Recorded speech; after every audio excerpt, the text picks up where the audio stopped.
It's time for MacBreak Weekly. Andy Anako, Renee Ritchie are here. We're going to still talk, yes, we can't stop, about the MacBook Pro. Really interesting theory from Horace Dediu at Isimco about why there'll never be a touchscreen Mac OS. We'll dig that apart, find out why the AirPods aren't shipping, maybe until next year. And we've got some great picks of the week, too. I think it's going to be a very nice, well-rounded, fun MacBreak Weekly. Stay tuned. Netcasts you love. From people you trust. This is Twit. Bandwidth for MacBreak Weekly is provided by CacheFly at CACHEFLY.com. This is MacBreak Weekly, episode 532, recorded Tuesday, November 8th, 2016. XP Halitosis. MacBreak Weekly is brought to you by Rocket Mortgage from Quicken Loans. Rocket Mortgage brings the mortgage process into the 21st century with a fast, easy, and completely online process. Check out Rocket Mortgage today at quickenloans.com/MacBreak. And by Optical Cables by Corning. Corning's incredibly durable Thunderbolt and USB 3.0 optical cables are longer, thinner, lighter, and stronger. Go to opticalcablesbycorning.com to learn more. And by Gazelle, the online marketplace for buying and selling used gadgets. Shop from a variety of certified pre-owned electronics or trade one in for cash. Give new life to a used device at gazelle.com today. It's time for MacBreak Weekly, the show where we talk about the latest from Apple. Andy Anako is here from the Chicago Sun-Times. He's wearing his Cthulhu beret or something. What is this? Yes, this is my. There's a hat company in Poland, and I keep buying more of their hats because they're berets. really cool. It's like wool. This isn't like a novelty one. This is like an actual wool one that I wear. It's like the warmest hat that I actually own. Yeah. So I originally bought it because it wasn't that expensive and looks kind of cool. You can get them in actual real person sizes. And then like the first super cold day of last winter, I just wore it just out of necessity. Oh my God, I'm so warm, and I can actually fold it and put it someplace. And so They're handy. they're nice. And also, I'm old. I'm now old enough that I'm not quite old enough for the old person sitting by the bench reading a beige newspaper as the idle boulevardier. But I'm getting there, and I can sort of pull this off. Pull it off, absolutely. Or I could see you drinking absinthe in a cafe, maybe having some paella. Playing the part of the idle boulevardier. I came across that phrase in a book like when I was a teenager. Like, that's my career goal. I want to play the part of the idle boulevardier. No, that was P.G. Woodhouse. If you could just say it, it's good. And also with us, he is far from a boulevardier. He is in a French francophone land from Montreal, Canada. Renee Ritchie. I'm trying so hard not to ask if Andy just joined the Automator team at Apple. Oh, yes, it's the Sal Segoyan hat, isn't it? If this can impart upon me 1/10 of the fundamental salness of Sal Segoyan, I would be wearing a stack of these to get the full 100%. Renee's at imore.com, or as we say in French, il pleut. And il pleut, and joins us every week to talk about the latest from Apple. We're now going to be in that slow season where Apple's announced everything it's going to announce this year. I hope. Last year they went until December. I mean, that battery case came out in December. Well, and frankly, we are still left hanging on the AirPods. You have had a pre-production model for some time. Apple announced, at the same time as they announced the new laptops, they announced, we're going to be a little bit delayed. How delayed are we on these AirPods? A couple weeks in counting. I mean, they were supposed to come out in late October, and we're now, the 8th or 9th of November. Do you have an ETA of some kind? No, it's one of those things where it sounds like they want to, when they say it's not quite right, it sounds like there's something they need to fix in them, and it'll go until that thing is fixed. I don't think it's white iPhone 4 bad, but I think, they want to make sure it's a great product when it ships. This story scares me. This is Apple might be delayed until 2017. Killian Bell writing this one. Is this 9 to 5 Mac? I can't remember. Yeah, Cult of Mac.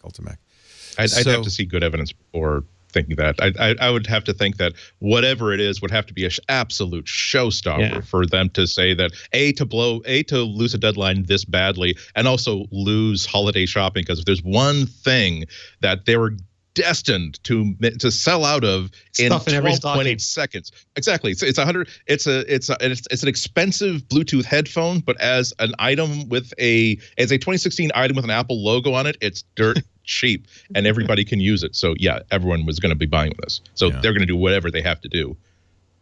Blood sacrifices. Craig Federighi will put his mortal soul in jeopardy if it involves getting this thing as a chip. Actually, it's not. Dormammu will get involved. Renee, as somebody who has these, though, can you pinpoint something that's wrong with them? No, I mean, I have a pre-production unit that's on a special build on a review unit phone, and it works really well for me. There are occasional times when it doesn't connect the way it should, but I'd say like maybe one out of 20, 1 out of 30 times I have problems with it. But I don't know on the manufacturing end or, in the latest versions of iOS. There's nothing in it to me that screams showstopper. But like we saw last year, I mean, they changed the tip on the Apple Pencil last minute, and that resulted in delays. They had a hard time manufacturing the keyboard, the ablated cloth on the Apple Smart Keyboard, and that had delays. I mentioned the white iPhone 4 because it took them a long time to get a coating that wouldn't discolor and also wouldn't obscure the sensors in the front of the display. And that I think took them I think 6 to 9 months to get right. I have no sense that it's any big production problem, so I'm hoping that we get it before the holidays. Also, these are Apple is known for not making things that tend to explode at airports, becoming an international crisis. I think we all can respect that. Hey, if there's something that they think is wrong, instead of no one will remember that it's late if it's great when it ships and doesn't cause any problems. That's the issue. Yeah, it may just be. Could it also be just manufacturing issues? Yeah, it could be yield. It could be one of many things. It could just be an issue with the way it connects to like a few edge cases that they think are important enough that they have to fix. Right. Yeah, yield is something that you really have to focus on when you're talking about why something ships and why something doesn't. It's really easy to make 10 copies of something or 100 copies of something or 1,000 copies of something if you're allowed to throw away whatever doesn't really work quite well. Just like when I take 9,000 photos and post 80. It's like it doesn't matter that I have to throw away 8,000 in order to get to the 50 that are good. But when you're talking about the scale that Apple's doing, the fact that they have a process that works really, really well, but it results in some pieces that don't fit together quite correctly, or some welds and solders that are good but not that keep failing QR. That's one of the QA. That's one of the reasons why you'll see why the first generation of 4K panels costs a huge amount of money because they're throwing out one in every 10. But after 2 years, when they get the manufacturing locked down, suddenly you can't buy a panel that's 4K that isn't 4K because now they're not throwing out 1 in 10. We talked a little bit on Sunday. Jason Calacanis and Peter Rojas were on Twit about these new laptops, the MacBook Pros with the OLED touch bar, and people's disappointment about it. And I was kind of surprised. The negativity coming from Peter and Jason was essentially Apple had lost it. That this was Apple demonstrating it did not have the innovative chops. Here's a similar article from Vlad Zavov at The Verge. The MacBook Pro is a lie. I think we might agree it's not a professional in the sense that it's designed to be the most powerful laptop possible. Yeah. But I read that, and I thought that was a little bit over the top. I think that the MacBook Pro. I mean, everybody who hasn't heard last week's show, definitely, because the four of us had a really great conversation about it with a lot of different opinions. I think it's a great machine for a lot of people. It's just not a great machine for the same people that were attracted to the MacBook Pro in the first place. I certainly wouldn't take this as a sign of any greater failing in Apple. In any case, that's I think the most you can say is Apple's made some decisions about what it thinks the Macintosh is for, who it's for, and the markets it wants to go after, there you go. I love this one. The MacBook Pro is not the root of all evil. That's from ZDNet. I mean, it comes, for me at least, it comes down to we keep, it really is a case where you're damned if you do, you're damned if you don't, because Apple is boring. If they just do a spec bump, they're boring. But if they do anything else, they're not innovative. If they do anything else, then they've lost it. They're not appeasing to me. And I actually think that's good. I think that when you try something like the touch bar, maybe the touch bar will be an absolute failure. Like we'll look back in a year from now, like again, I'm going to go back to it, the iPod Shuffle with no buttons on it. But they're trying. And that's one of the worst things that you can do when you're at a company like this is complacency. It's bringing out the same design every year, with a few more specs or fins on the tail or something. And this could well end up being fins on the tail, but it could also be something that proves to be very useful. The way a pencil on an iPad Pro might be useful, or the way that 3D Touch. Some people still really dislike 3D Touch, and some people use it all the time. And you can't say it's a slam dunk, but you can't say that it's useless either. And I think that doing this at least shows that Apple is invested in the Mac, and they're spending years and years with ideas. And there's a Horace Dediu piece you're going to get to, I think, in a few minutes that really nails a lot of this. And I think that's absolutely true. And whether this does, if you are a pro and you were hoping for a computer with 32 to 64 gigabytes of memory, the latest NVIDIA graphics cards, and the highest specs money can buy, Apple is basically saying, we're not making that computer anymore. And I'm assuming they have internal numbers that tells them where the highest value they can extract from the Mac market is. And that might sound cold and calculating, but it could be they ran the numbers and they said, we'll sell 500 or 5,000 of these, and we just don't want to do a separate run. You have to ask, is it Apple's responsibility to serve every group and niche that it has served up to this point? At some point, every company may disappoint some customers. Yeah, that's definitely true. And again, I refer people back to last week's show for the really in-depth stuff. Yeah. My difficulty when I see something like this is when they do something that seems to be across the entire line that gives Mac people absolutely no choice but to make this do I go forward with a Mac or do I go forward with a Windows machine from this point forward? Because they are the only suppliers of Macintosh hardware. That's so they make a decision. Yeah. So, but at the other side, though, however, it sounds as though I'm saying, oh goodness, they have this wonderful, powerful monopoly. But then you look at the world doesn't consist of just the Macintosh. The world does not consist of just the United States. Where Apple only has the Mac only has like well under 10% of the desktop market share, which means that if they had any hope of making computers that everybody could making a product line that would cover the majority of customers out there, again, not one computer that everybody can use, but we'll make 4 computers and everybody will find a choice among the 4 of them. They really don't have the ability to sell 90% of the computers that are out there. So if they decide, I'm sorry that I didn't jot it down, but in the discussion on Twitter I had with some people, someone made the suggestion that the MacBook Pro has maybe they've decided they're going to make the best enterprise laptop, meaning not necessarily something that you would give to a video editor that's doing multiple 4K streams, but when you give something that a company will buy 500 copies of because all their executives, they don't want the MacBook Air, they're telling their departments, oh no, I need the really powerful thing for opening my Google Docs and checking my email, and they want something that's sexy when they put it onto the conference table and open it up. And if Apple has run the numbers and decided that not that this is the future of all computing, but if there is a world in 2020 in which Apple can still be competitive, make a lot of money in the laptop business, it's going to be with a machine like this and not with a machine that's like the 2015 MacBook Pro.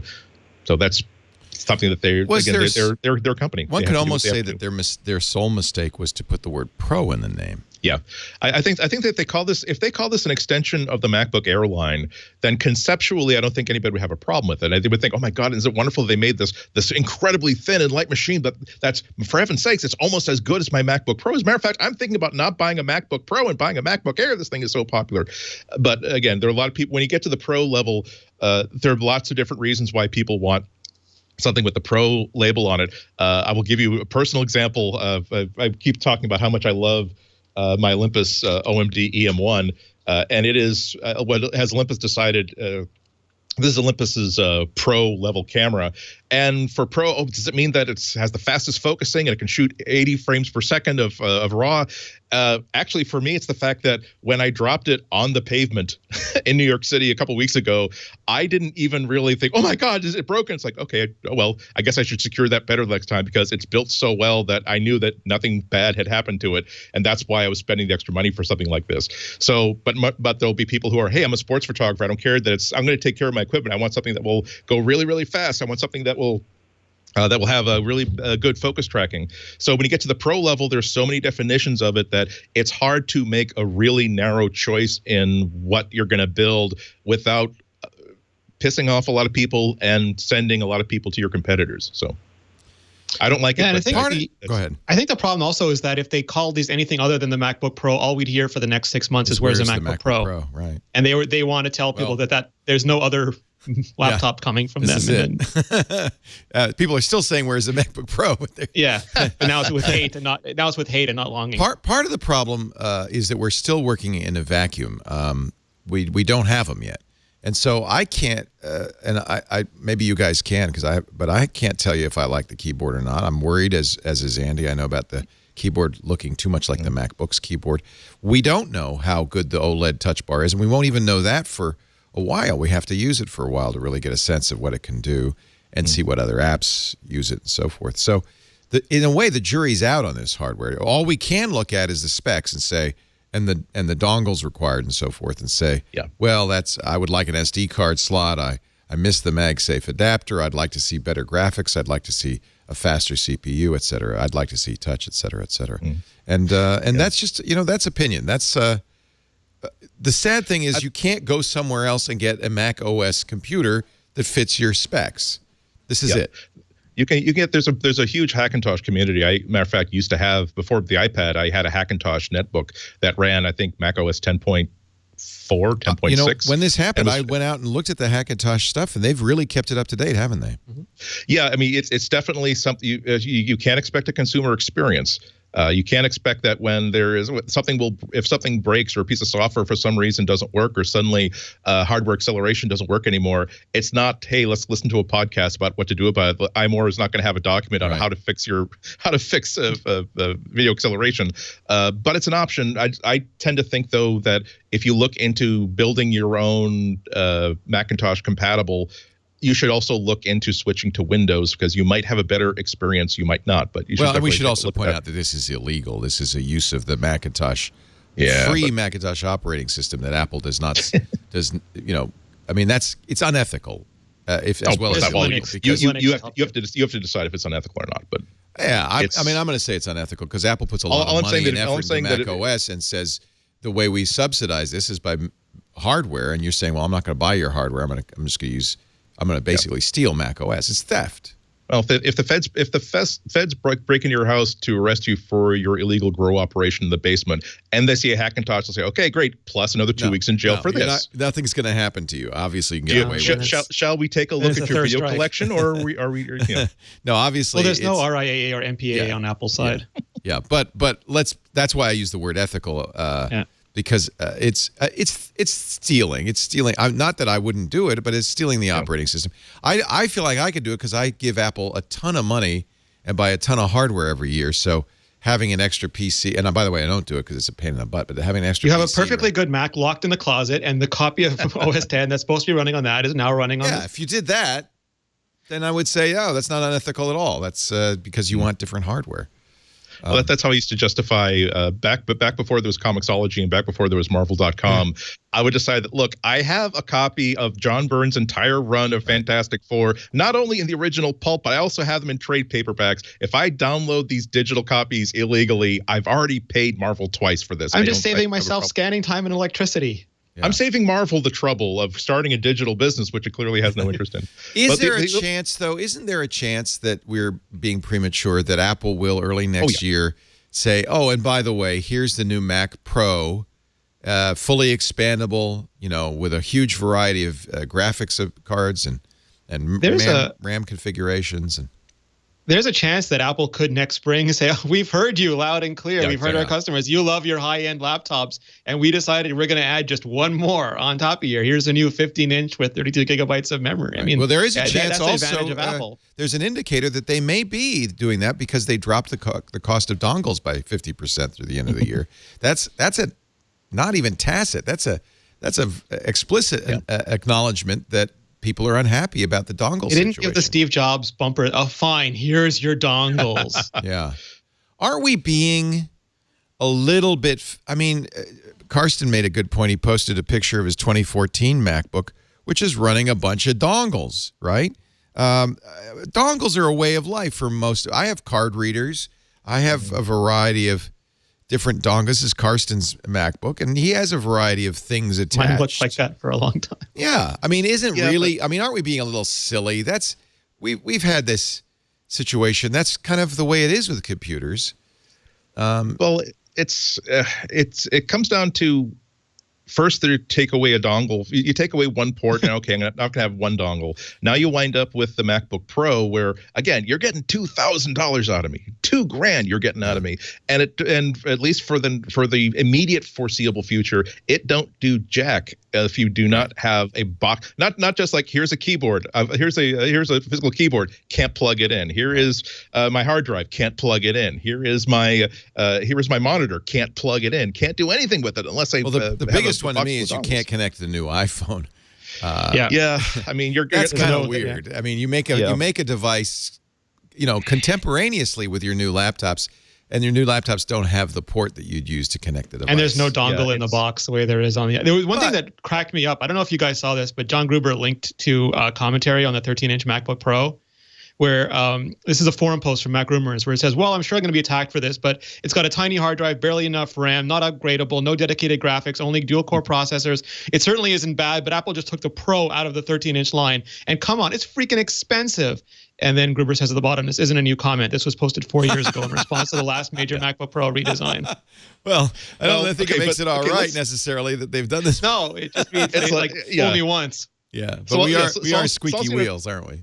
Well, so long as you're not, you can say that as people always complain, or you can say that Apple has a problem here. They always every 4 years. There's something that I might be able to show not next week but the week after.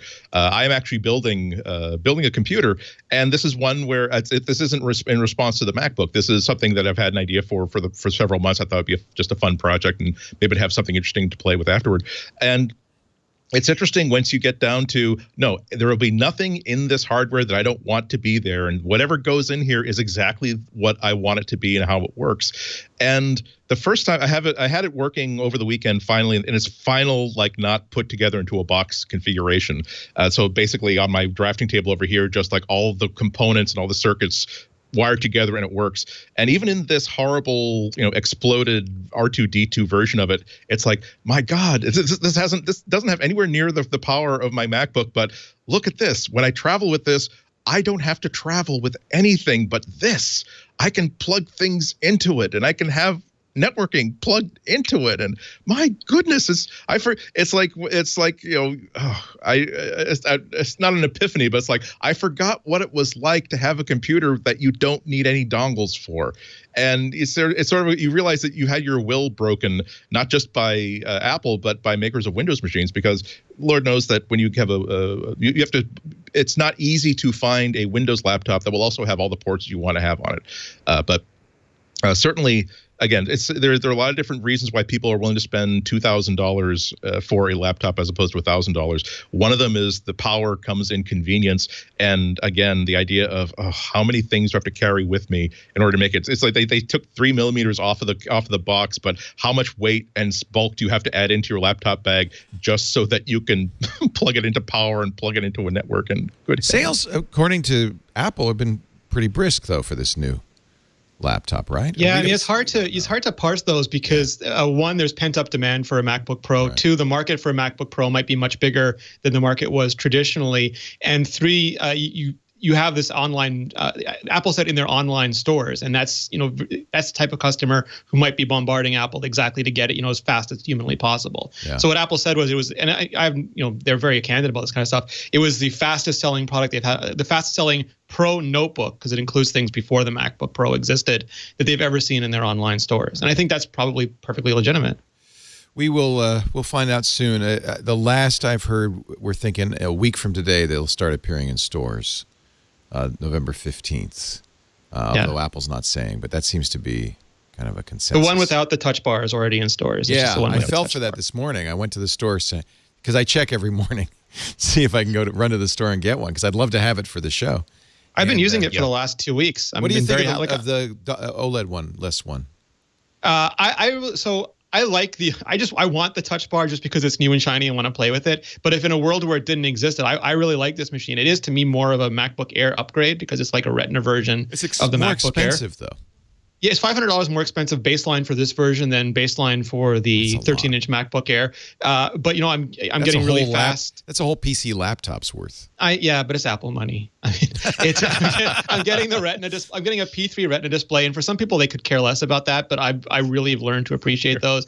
The SSD speeds are ludicrous. They are beyond ludicrous what Apple's managed to do with that. Yeah. And I read-write a lot from those drives, so that's great for me. And I hate to say this because, like with the MacBook, I was going back and forth to my traditional 13-inch MacBook Pro, and I never sort of settled on any keyboard. And I've just been using this for the last week and a half, and I'm really enjoying it. It feels like punchy to me at this point. And when I did go back to type something on a VPN that I didn't have access to, I was like, this is all kind of jiggly and whoop-de-doo. And then I went back to this one, and I'm enjoying it. So the brain has a remarkable way of changing its mind on you very quickly. But and also make sure that you take advantage of Apple's 2-week return policy, so you can buy it with the intention that, again, have multiple alerts on your phone, and if after 2 weeks you're still thinking, I hope I get used to it, don't. Just take it back. Get your money back on it. Yeah. It's the only reaction that I think is offensive regarding the keyboard is people who are dismissing people like me by saying, "Oh, you're just not used to it yet," or "Oh no, because your first keyboard was on an Apple II." It's like, no, it's because I like the keyboard that I like, and I'm not saying that you're stupid for liking this keyboard. I'm saying that I wish that I had the ability to buy a Mac portable that had a keyboard that was not this. It's okay.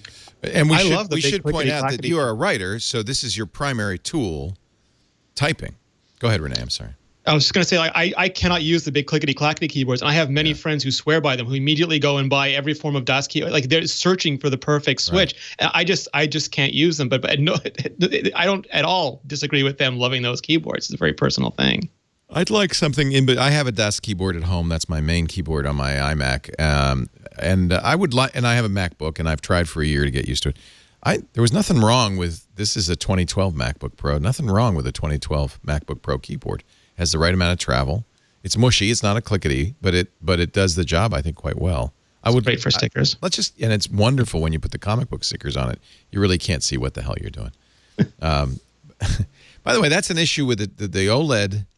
Well, I'll tell you what. Let's take a break, and when we come back, we will talk about Oras Dediu's, I think, quite astute article at a Simco, in which he explains why he believes that Apple will never do a touchscreen Macintosh. You can just forget that. And then I would like to talk a little about the issues raised by the touch bar. If you're a touch typist, you know where all the keys are on your keyboard, including the function keys. Take it away and put a touch bar there. You don't know. You have to look. And I think that is a significant change. Again, this is all in a vacuum, not having used it. But I think that's a significant change in how we use our keyboards. And I'm not sure for the better, but until I get one, I can't tell you. Let's take a break, though. Renee Ritchie is here from imore.com. Andy Anako from the Chicago Sun-Times. Our show today brought to you by Rocket Mortgage from Quicken Loans.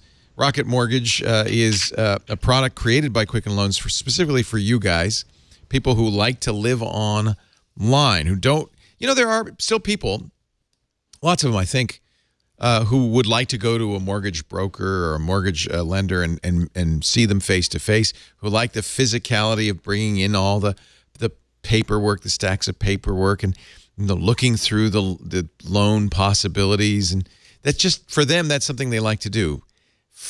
Not so much for me.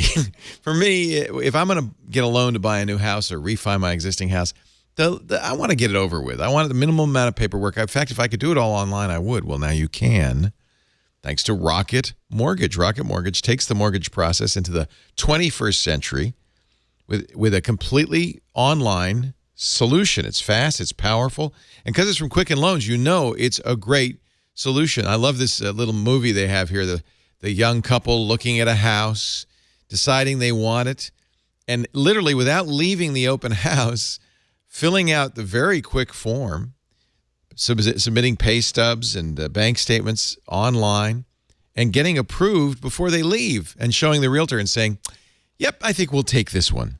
And by the way, you're getting approved not only quickly, but for a custom solution that's tailored just for you. And boom, you got it. Rocket Mortgage, on your phone, on your tablet. You don't even have to get up from the couch if you don't want to. I want you to check it out at quickenloans.com/MacBreak. Rocket Mortgage is an equal housing lender, licensed in all 50 states, and MLSConsumerAccess.org, number 3030. quickenloans.com/MacBreak. MacBreak for Rocket Mortgage, and we thank them so much for their support of MacBreak Weekly. We're really pleased to say they're coming back next year as a sponsor. And so if you, I know that, a lot of you like to support our sponsors, but you may not be hunting for a house right now. Just keep it in mind. Maybe when you refi next year, keep it in mind. QuickenLoans.com/MacBreak. So do you have a Hackintosh right now, Andy? I have one, but I haven't really fired it up in a long time. I see you can make one with OS 10 Sierra. I mean, it's because remember that every single step in the Hackintosh process starts, I think, with somebody finding a security vulnerability that allows them to do stuff to macOS. I was using a Dell really cool, I think it was like a 9-inch netbook, and before the iPad came out. And that was a daily driver, and I really, really liked it. And I was really surprised with how well macOS 10.4, 10.6 ran on this tiny, Core M, maybe not even a Core processor, but it had a really tiny mobile processor that was designed for Windows and netbooks, and it was running just fine. I have one a repurposed old, I think it's an old Lenovo that I wasn't using, just for experimental purposes. But why Hackintosh something when you already have a Macintosh? Yeah, there are a lot of people building these things because they feel as though they need the RAM, they need the graphics accelerator, and they can't get it from Apple, so they're going to have to build it themselves. Buy a Mac. You do need access to a Mac to do the Hackintosh, because you need to get the operating system from the Mac. It's not an easy process, but it can be done. It's gotten easier thanks to there's tools like Unibeast and Multibeast to make it much, much easier. Clover. It's a rich community. Yeah, it's clearly a community. And it's interesting because has Apple made any statement about Hackintoshes at all? They sued SizeStar, who was actually selling them, but I don't think they've done anything about hobbyists. That's a little blatant if you're they didn't even really get off the ground before they said, you're not going to do that. Yeah. But I would say to anybody that one of the really cool things about Apple hardware engineering is that there's a reason why they don't really put, here is the CPU we have, here is the GPU we have. They have them. They certainly publish that, but they don't really make that the big part of the demonstration, because it really is about, we have this RAM working on through this pipeline to this controller to this. You might get performance that you might realize that you don't actually need the hardware specs you thought you needed, because you're still getting the performance that you wanted to get. So you really have to wait for these higher end MacBooks to get out in the wild before you can say definitively that this is not going to be fast enough for the work that I want to do. Yeah. And that's the other side of this. If you are a professional and you're looking for a power tool, you're also looking for reliability. And relying on, just the name Hackintosh kind of implies something less than reliable. I bet you very few, and which is why you're hearing all of these complaints. Very few professionals really want to. You cannot take it to the Apple Store. You can take it to the Apple Store. You can show it to the genius. The genius will say, "Oh, how interesting." Next, Tony Mac. If you go to Hackintosh.com, there's links to everything. But Tony Mac seems to have the best. Tony Mac x86.com. I'm not advocating it. But what's interesting is there's a very vibrant community that's very active right now and continues to be active on making these. So let's talk about. There was one thing, Leo, I thought that was interesting too. It was Jonathan Zdarsky, he was the one we talked about last week, who was sort of taken aback by people not considering him a professional. So he got one of the new MacBooks and he decided to run VMware Fusion, 2 instances, Adobe Photoshop with 4 1 gigabyte, 36 megapixel, quote unquote, professional multi-layer photos in design with a 22-page photography extensive product, Xcode, PowerPoint, Word, Mac OView, Mozilla Firefox, Safari, Preview, Hopper, and the list goes on and on. Tweetbot, iBook, Skype. And he says, the result, I ran out of things to do before I ran out of RAM. I only ever made it to 14.5 gigabytes for the system. So I had to start paging out. So I didn't even have the chance to burn up the delicious RAM. There you go. All right. And Jonathan's great. I trust his point of view on all this. Yes, but can it run a web browser with more than 9 tabs that are supported by advertising? That's the real test. Not Chrome, but yes, Safari's fine. I want to use Mac OS. I really like Mac OS because I get a BSD under the hood. I get a command line that has a bash shell, or I use Fish, but but that's the point, is I can use a real command line. There's I've never found a Unix tool that I can't run on OS 10 I'm sorry, I keep calling it OS 10, Mac OS. And you still, so you get all that deep power under the hood, but you also get a very polished professional operating system with that great range of applications on it. I guess I would love to see more diversity in the hardware. I think that's all we're really saying is let's get a more diverse hardware platform. Or just put a higher end machine on top of the stack. Yeah. But if the option is Windows 10, that's a tough move for me to make. Fortunately, Linux is coming along, but without the Adobe Creative Suite on Linux, it's not a great viable option. You know what's interesting is more and more we're doing what we can do in Chrome. We can do in the browser. And that's what's made Linux, desktop Linux, actually viable, I think, is that you can run a modern, powerful browser and run all the extensions and really do a lot, for most people, almost everything that you'd want to do with this. It's pretty amazing. When the Raspberry Pi platform 2016 was a barn burner.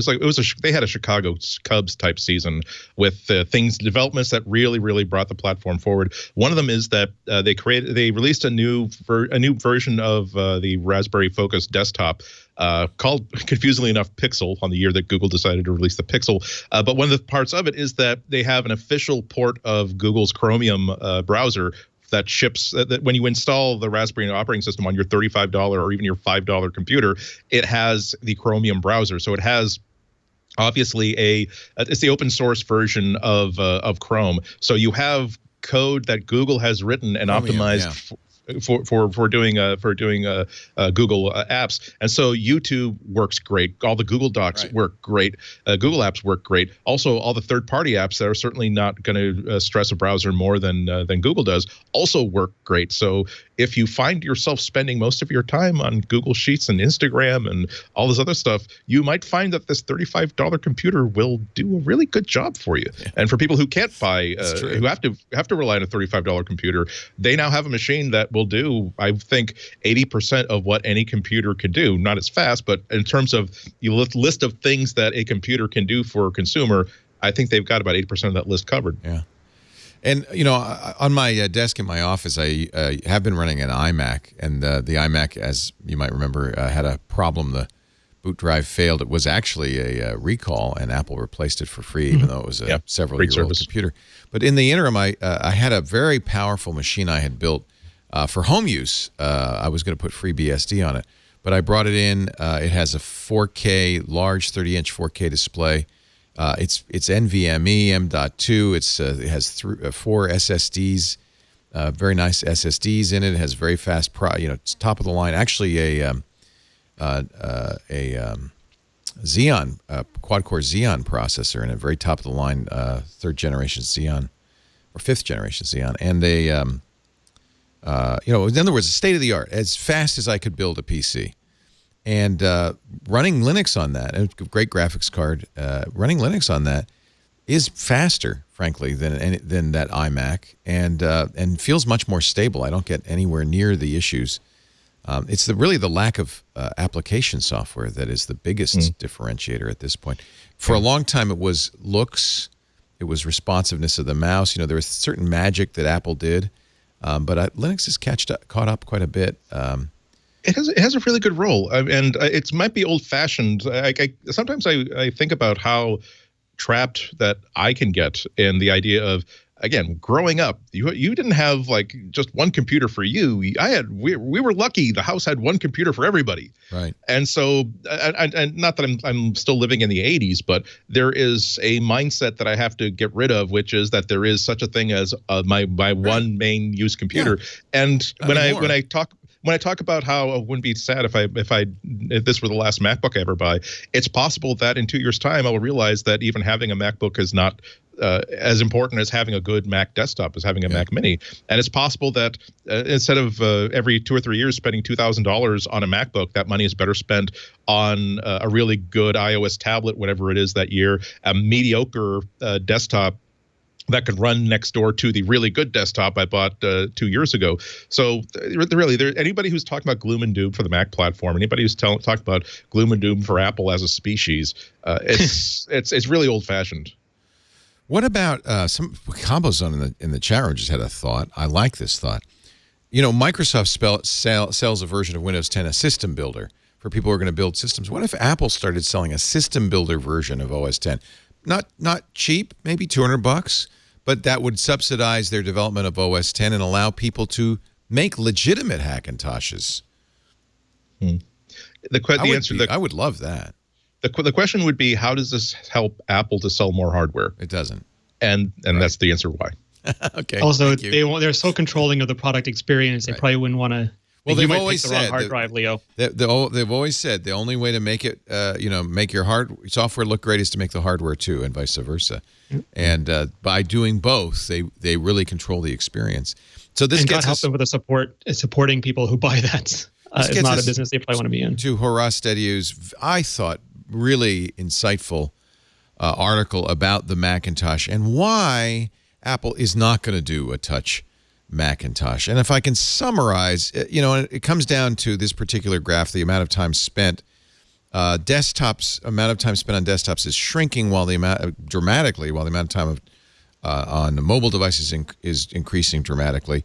And he says, essentially, it's clear that we're going to make a transition to touch-first mobile tablets and phones, and that Apple's in a unique position because the question they need to answer is, as we move into this touch-first universe, what is the role of the Macintosh? And it's clear that people still need Macintoshes. And he said partly that's because the touch-first system isn't mature enough yet to solve all the problems. I think he believes that it will be at some point, that at some point in 1 year or 5 years or 10 years, at some point, I don't know when, you'll be able to do everything you want to do on an iPad or an iPhone. You won't need a desktop computer. In the PC world, because they never really had a credible mobile platform for Windows, they ended up hybridizing Windows, making it a touch and desktop, and that was a nightmare for some time. I think they've kind of come through on the other side with Windows 10 is actually a fairly good hybrid operating system. So, in effect, Apple suppressed its immune system, allowed a disruptor to emerge in its midst, the phone and the tablet, and good for them. It's become a hugely profitable product. But the donor DNA and resources came from the Macintosh. He says, quote, the parent that sacrificed for the child. And he says, that's why the Mac is not treated disparagingly at Apple. It deserves and gets respect. It's preserved, but with limited responsibilities. So the question is, do you make the Macintosh a touch device? He says no. He says the Mac's job as an indirect input device, keyboard and mouse, is to continue to provide those functionalities that the touch-first devices can't provide yet. The children, quote, are still adolescent and making lots of stupid mistakes. There's still life in the parents. But they have to focus on how to make the keyboard trackpad interface better while saying and believing the future is touch. And that's why we're seeing the touchpad. And it's why he says you're not going to put touch on the Macintosh.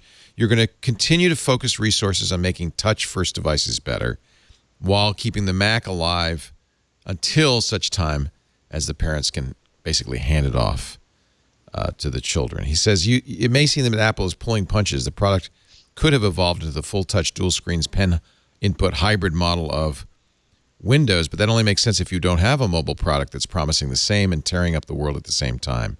You've unleashed a disruptive force, writes Dediu, and now you're supposed to retrofit the incumbent with the tools to compete. Why not just let the disruptor grow up unhindered? The Mac is what it is because it's not alone. It's part of a family. It's a parent. It strives to be better, but will not take the future from its child. I think that's fairly astute, and I'm willing to bet that's exactly the thinking that Apple that's driving Apple at this point. You agree, Renee? Yeah, I think it depends on which side of the equation you're looking at. If they were to take macOS, and they've said this before, macOS is just not a touch-first operating system, and Apple has prototyped the bejesus out of all this stuff. They have versions of Macs running touchscreen, all sorts of things. Anything we can think about, they have the money and the luxury and the time and the experimental resources to put behind. And the effort it would take, even now when people say that they're ignoring the Mac, it's just that the iPhone is such a big product, and even iPad is such a big product, that even if they love the Mac, they love it they deeply, truly love the Mac, they have to ship that iPhone, and increasingly they have to ship that iPad. And it would take so much time to make a touch version of macOS that it's probably not worth the effort. We're already seeing the iPad go Pro, and you have an iPad Pro with a keyboard and with a pencil, and it's doing a lot of things in a lot of ways that the Mac just simply can't do by virtue of the input method that it has. So rather than sort of go through that awkward Windows 8 years, and I think they would have to go through that just like Microsoft did, or simply not ship for a long period of time, they're doubling down on improving iOS, and eventually iOS might supplant, go make 80%, 90%, 95% of people's uses, and the Mac will still be there for a generation to come, just for people who want to do the typing, and it'll get more interesting keyboard and trackpad-based input methods. But I think when they say they're going to keep those two product lines clear, I think they're absolutely genuine about that. Yeah, and I agree with what Renee's saying. The thing is, Microsoft had an incredible amount of freedom to make a hybrid operating system, and I'm on record as saying I think Windows 10 is really, really very good. I don't think that doesn't look like something that's been grafted onto something else. It looks like finally they really got it. Yeah. When I use a Windows and desktop configuration, it feels like it was built as a desktop computer. When I use a Windows Surface as a tablet, it feels like it was designed as a tablet. But they remember that Microsoft is a software company, and the fact that I think that they make no bones about the fact that they don't expect to revolutionize the world in any one release. It really is about, we're going to not only are we going to release this operating system, we're going to let anybody try it while we're developing it for a year beforehand, so that we can find out what people are doing with it and how our ideas in the engineering room are actually playing out in the real world. Because they realize that if Windows 8 flops, people are still going to buy Windows machine. They're just going to run Windows 7 on it. They're not in the hardware business. That doesn't cost them anything. So they could really make those. They could spend a couple of years figuring out making a radical new operating system. Apple doesn't have that power. If they screw up the next version of the Macintosh operating system, they don't get a year or two off where nobody buys any Mac products, waiting for them to figure things out. That's time in which they lose that entire slice of the revenue pie. So they can't do that. And so it really does. It comes down to, at what point does Apple decide we're going to tear down all of Macintosh operating system and rebuild it to make it support touch in a very friendly way? And the answer is, of course, you don't. You wait for the time in which the forward momentum has just naturally found its absolute valley, and that's when you guide people to hop off the skateboard that's no longer rolling and hop on the one that's taking off. That's the point at which they will either say that we are keeping macOS along as a legacy, but we hope that you will like we have lots of $1,500 iPad options for people who are now using desktop style apps for the Mac. I don't think the keyboards are ever going away, or rather, I'm sorry, I don't see no one has ever posited to me a version of the future in which a keyboard in front of a screen will cease to be not just relevant but important. And people who are thinking that, it'll always be just we're moving towards everybody doing everything on phones. But you can have a keyboard with a touch-first device, can't you? Yeah, exactly. Mind input, Leo. Yeah.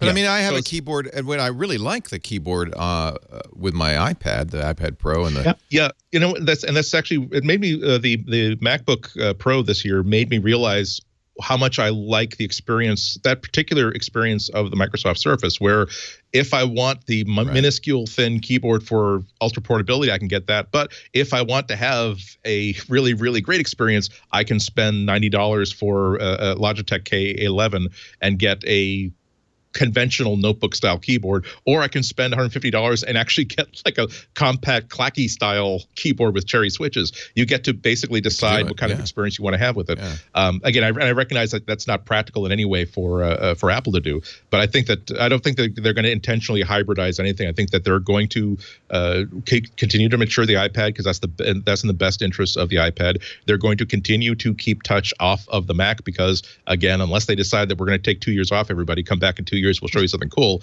they're not going to be able to do that. So they're just going to let nature run its course. I think if this is true, Phil Schiller should stop saying we're not making a touch Mac because it's not a good experience. because Right, that's that's right. demonstrably false at this point. That's embarrassing. I wish you'd- Well, he puts that in context. Like he says, when you like in his most recent interview, he said like we have a menu bar in the Mac, and it's unclear what the menu bar would be in a touch Mac environment. He's talking specifically to the current so you Mac make OS it bigger. experience. I mean, you can solve. These are all solvable problems. But what you really, and maybe he just doesn't want to say, we see the world as a touch first. We see a touch first future, and we don't think the Macintosh. We should modify the existing Macintosh as much as create a new platform, which we've done. And we just need to get that new platform up to the point where it could do everything a Mac can do. And which they have. I mean, Microsoft's greatest advantage is that they didn't win mobile, and they could put everything behind making Windows 10. Where at Apple, even if they wanted to make a touch-first operating system, they still have to ship iOS 11, iOS 12. And I don't know if a touch-first. Do we really want a touch-first Mac? By the time they can do a touch-first Mac, I mean, it was that. Look there were 5 years of pain in Windows 8. That was not a good experience. Maybe Apple could do better than that, but I'm not convinced they can. Taking an indirect input OS and turning it into a direct input OS is clearly not as good a solution as a ground up touch first OS. And Apple. And where will that. iPad Pro be in 5 years when they could spend that time on that? So what we really need, and I'm sure Apple's working as fast as their little feet can carry them, is to make the iPad Pro more and more do the things. And by the way, I'm one of the people who's skeptical when I hear you. Oh, you'll be able to develop software and design graphics on an iPad Pro. But then I look at something like the Surface Studio, which is just really a giant tablet, right? And I think I guess in time I'll get used to it. I'm just kind of nostalgic for a desktop PC. But why do you need a laptop? You can imagine an iMac running a big version of iOS that you could fold down and touch and pencil on. Like that's what the Surface Studio is, right? You're looking like this, and then you put it down, and it's good. I mean, it's also good to notice that as far as I'm concerned, all the real limitations of the iPad Pro that prevent it it prevents it from being used as a professional computer, but make it a pain in the butt to use it as a professional computer. They're all software. The hardware is fine. The platform is fine. All Apple has to do is find an easy way to get files in and out of it, for instance. All they have to do is to spend 3 months dropping acid in an ashram and come out saying, okay, here are the rules for keyboard usage of iOS apps. And even if they got the deposit for an extra month and come out and say, okay, now we've also figured out how you can use a mouse or trackpad with iOS. I mean, all these things that are kind of, again, make it difficult I'm going to be in LA all next week, and as usual, when I'm leaving for more than a couple of days, I'm thinking, okay, let's make this decision. Are we going to risk taking only iOS devices, or do we have to take a MacBook just to make sure we've got all bases covered? But just because you can do that, we may not be there yet doesn't mean that we won't get there. Oh, no, exactly. But what I'm saying is that's encouraging. I don't think that Apple has to reinvent anything. Right. Just like the iPhone didn't have certain key features when it was first released, it eventually got this bizarre thing called cut, copy, and paste. But they didn't have to release a brand new iPhone to add this feature. I think that if Apple wanted to, if Apple decided to do something super controversial and say, we're going to drop the Mac, we're going to make the case that the iPad is good for anybody who's using a MacBook Air right now, they wouldn't have to create new hardware necessarily. They would just have to create new software. Software is always an impressive project, but it doesn't mean that you have to hire, you have to build new factories or train a new build stuff and figure out how to manage your component flow in order to do it. You just have to ship bits and it will work. So there's a lot of great future in this. It's also Apple following the kind of fundamental tenets of the great thinkings of Steve Jobs. He's, learn to say no. You don't have to let multiple lines proliferate. Focus. And so, yes, of course, Apple has the money, the resources, the ability to make a touch-first Mac OS. That's not the question. But it does seem like they're following that Steve Jobs tenet where you just, focus, say no to other products, have a streamlined product line, and trust that in the long run you're going to give consumers what they want. Today, they're unhappy. today they're unhappy. But there's that really famous Phil Schiller slide that they've since made into a T-shirt. You can get it infinite loop, and it's the job of the Apple Watch team to make an Apple Watch so good people don't need their iPhones, and the job of the iPhone team to make an iPhone so good people don't need their iPads, and an iPad so good people don't need their Macs, and it's the job of the Mac team to make a Mac so good people want it despite whatever the iPad or the iPhone or the Apple Watch is doing, and that sometimes jockeys back and forth. Sometimes one of them gets a lead on the other, and I think this is one of those things where they're trying to conceive of what the next generation of Mac looks like. Yeah. And so, I mean, I understand, and I want the most powerful laptop money can buy, and I want it to be thin and light and have 24-hour battery life. It'd be nice to have touch, sure. And again, I'm working in a vacuum because I don't know if that touch bar suits. My issue with the touch bar, as I mentioned, kind of alluded to before the break, is if you're a touch typist, you don't look at you're looking at your screen, you're not looking at the keys, and you can't do that with a touch bar. So the touch bar is kind of the negative of a touch screen, which is you're touching something, but you don't know what it's going to be until you look at it.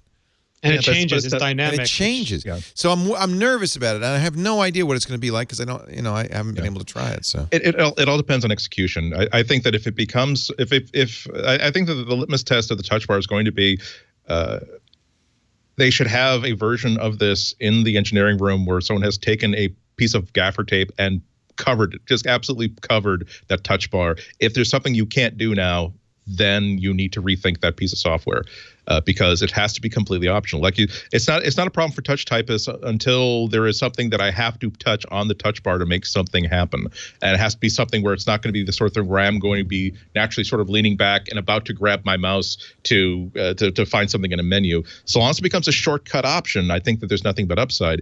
If it becomes I don't have the ability to look at this section of the keyboard or feel this key, then I think that's a point of failure. And I hope that Apple has put in safeguards to make sure that doesn't happen once this is released into the wild. Yeah.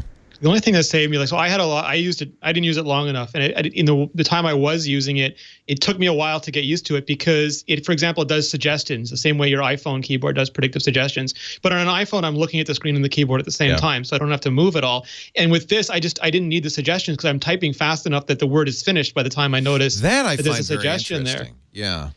But some stuff it's helpful for, like going through as silly as it sounds, going through the emoji picker was quick. The escape key being the furthest left key is what saves it for me because that is the only function that if it's not a shortcut, like that is an absolute, you have to have it. But because it's a side, you can actually feel where it is. Like you just know the escape key is there. It doesn't feel like a key, but there's something above this row of keys and I know it's going to be the escape key. So you can hit it when you need it. The stuff that I really liked is the stuff like the palettes where it takes things from Adobe or it takes things from Final Cut and it puts them down there because I just don't remember enough shortcuts and they're different in every program. And I don't use I still use the mouse to drag up and look at the menu and type in search to find commands because I don't live in one app all day. I live in 30 apps for different periods of time. So being able to see stuff that was helpful and suggested there, I just learned to glance down as I was using it. And that part I really liked. But it's going to take me a good couple of weeks to decide if I really like it or not. Yeah.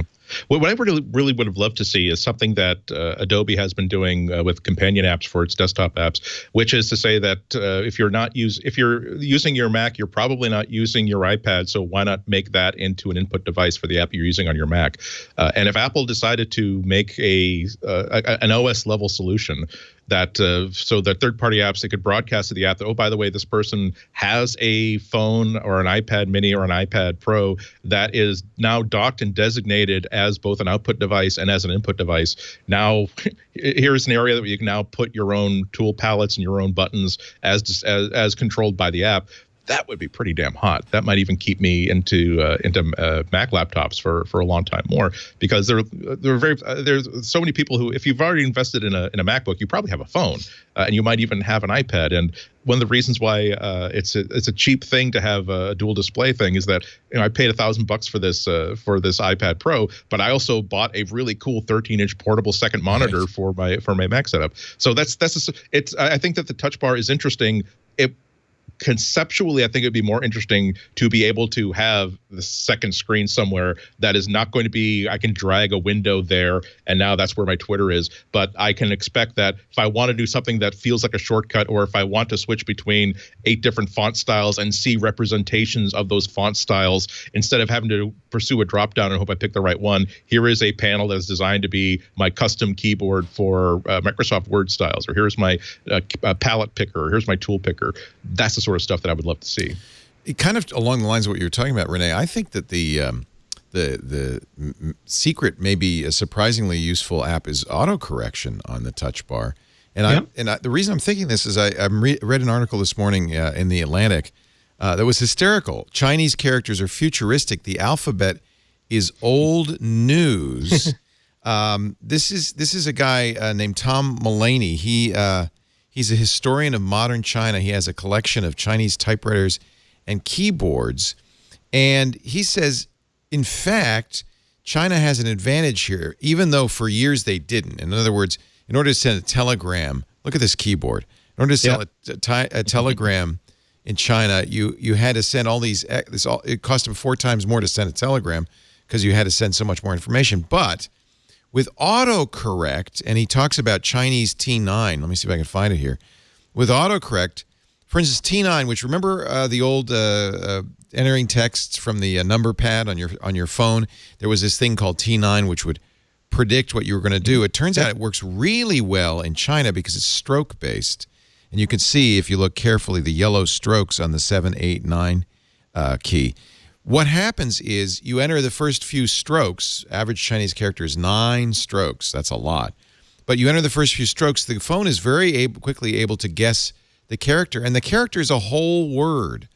So autocorrect in China is actually extremely powerful, extremely sophisticated, because they needed to solve this issue of having hundreds of thousands of letters, of characters.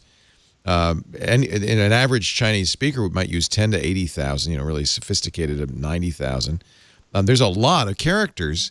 They solved this problem. They had to solve this problem. And autocorrect may actually solve this problem for the QWERTY keyboard. It's actually now less efficient than the Chinese predictive keyboards. It kind of blew my mind. It's just the one article, but it made me start thinking about, we've gotten used to having autocorrect on our mobile devices. What if you had really smart autocorrect on your keyboard? You'd have to rethink how you type, obviously, as we have with our mobiles. But it could actually really change the efficiency of our typing. It's been on macOS for a while, and I find it works really well unless you type anything that's different than the norm. Like if you're dealing with any vocabulary set that's substantially different. Yeah. Absolutely. It has to get smarter. And shout out to Dean Hachimovich, who invented both autocorrect and the Internet Explorer browser. Oh, I didn't know that. Yeah. Wow. That's pretty cool. Do you know him?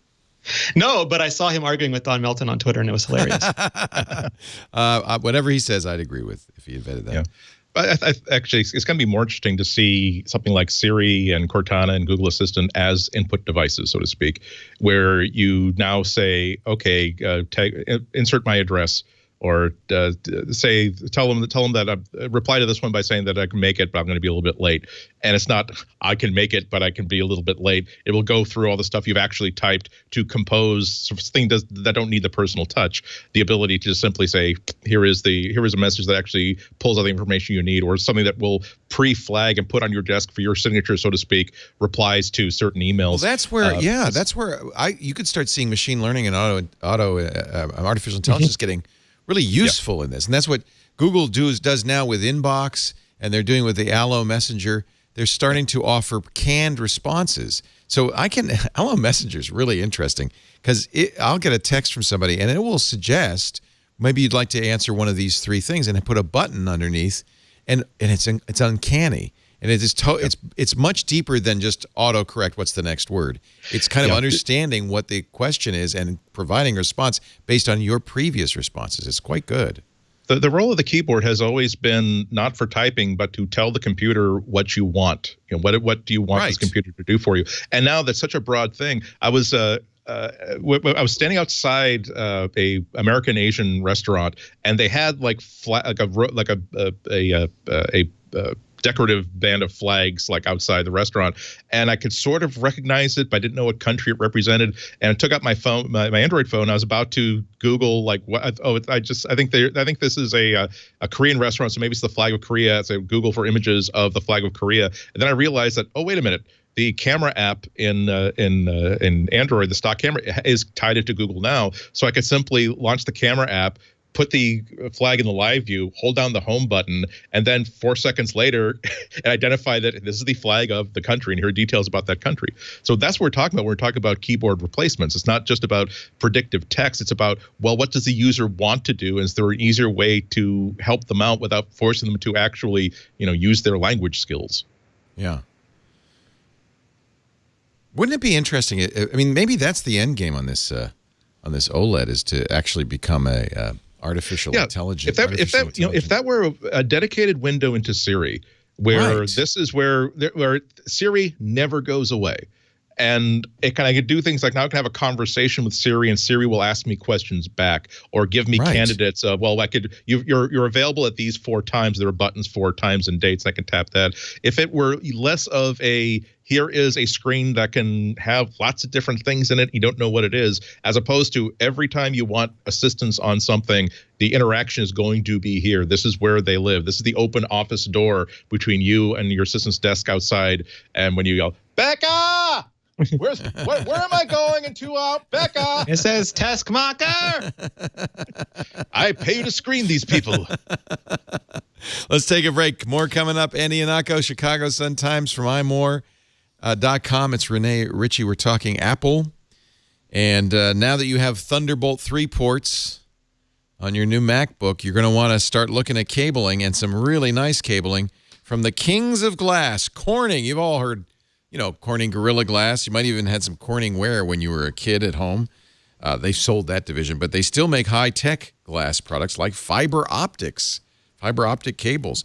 In fact, these great cables from the optical cables from Corning are thinner, they're lighter, they're stronger, and they're flexible than maybe what you used to think of as fiber optic cables. In fact, I remember the early days, 3 years ago, when we started putting fiber optic cables in the Brickhouse studio, where it was all sorts of caution. They said, don't step on them. We actually hung them from the ceiling so nobody could touch them. Now you can step on them. You could tie them in a knot. You could tie them in a bow. I mean, these things, and you can crimp them. They take a twisting. Actually, I should say they take a bend. It has to rhyme, right? Take a bending, and they keep on sending. These things are amazing. With apologies to John Cameron Swayze. So what they've done is they've got this, and you see how small it is. This little, at one end, at each end, they have this little adapter that takes the Thunderbolt or USB 3.0 connector, turns the RF, the copper, into light. It's got a sender, and I don't know how they got it this small. So that's part of the innovation, is this little tiny transceiver that turns, there you go, that's the insides of it, that turns the copper signal into optical signal. And then it can send it over these very thin, light optical wires at great distance, at full speed, no attenuation. Cable runs for Thunderbolt of 200 feet. 200 feet! That's 2/3 of a football field with no attenuation. For USB 3, 165 feet. So it's easy to move noisy, space-consuming devices away from your workspace. Here, I'll give you an example. Universal Audio, they make very high-end sound interfaces, Thunderbolt sound interfaces used in professional recording studios and so forth. They use optical cables by Corning to get acoustic isolation. They take they can test equipment, and they move the noisy stuff out. Instead of investing on multiple extenders and adapters and cables, turn to optical cables by Corning to establish the connection you need with one simple long-length cable. Now that you got Thunderbolt 3 on your new MacBook, you're going to want some nice Thunderbolt 3 arrays, but why, put them in the closet.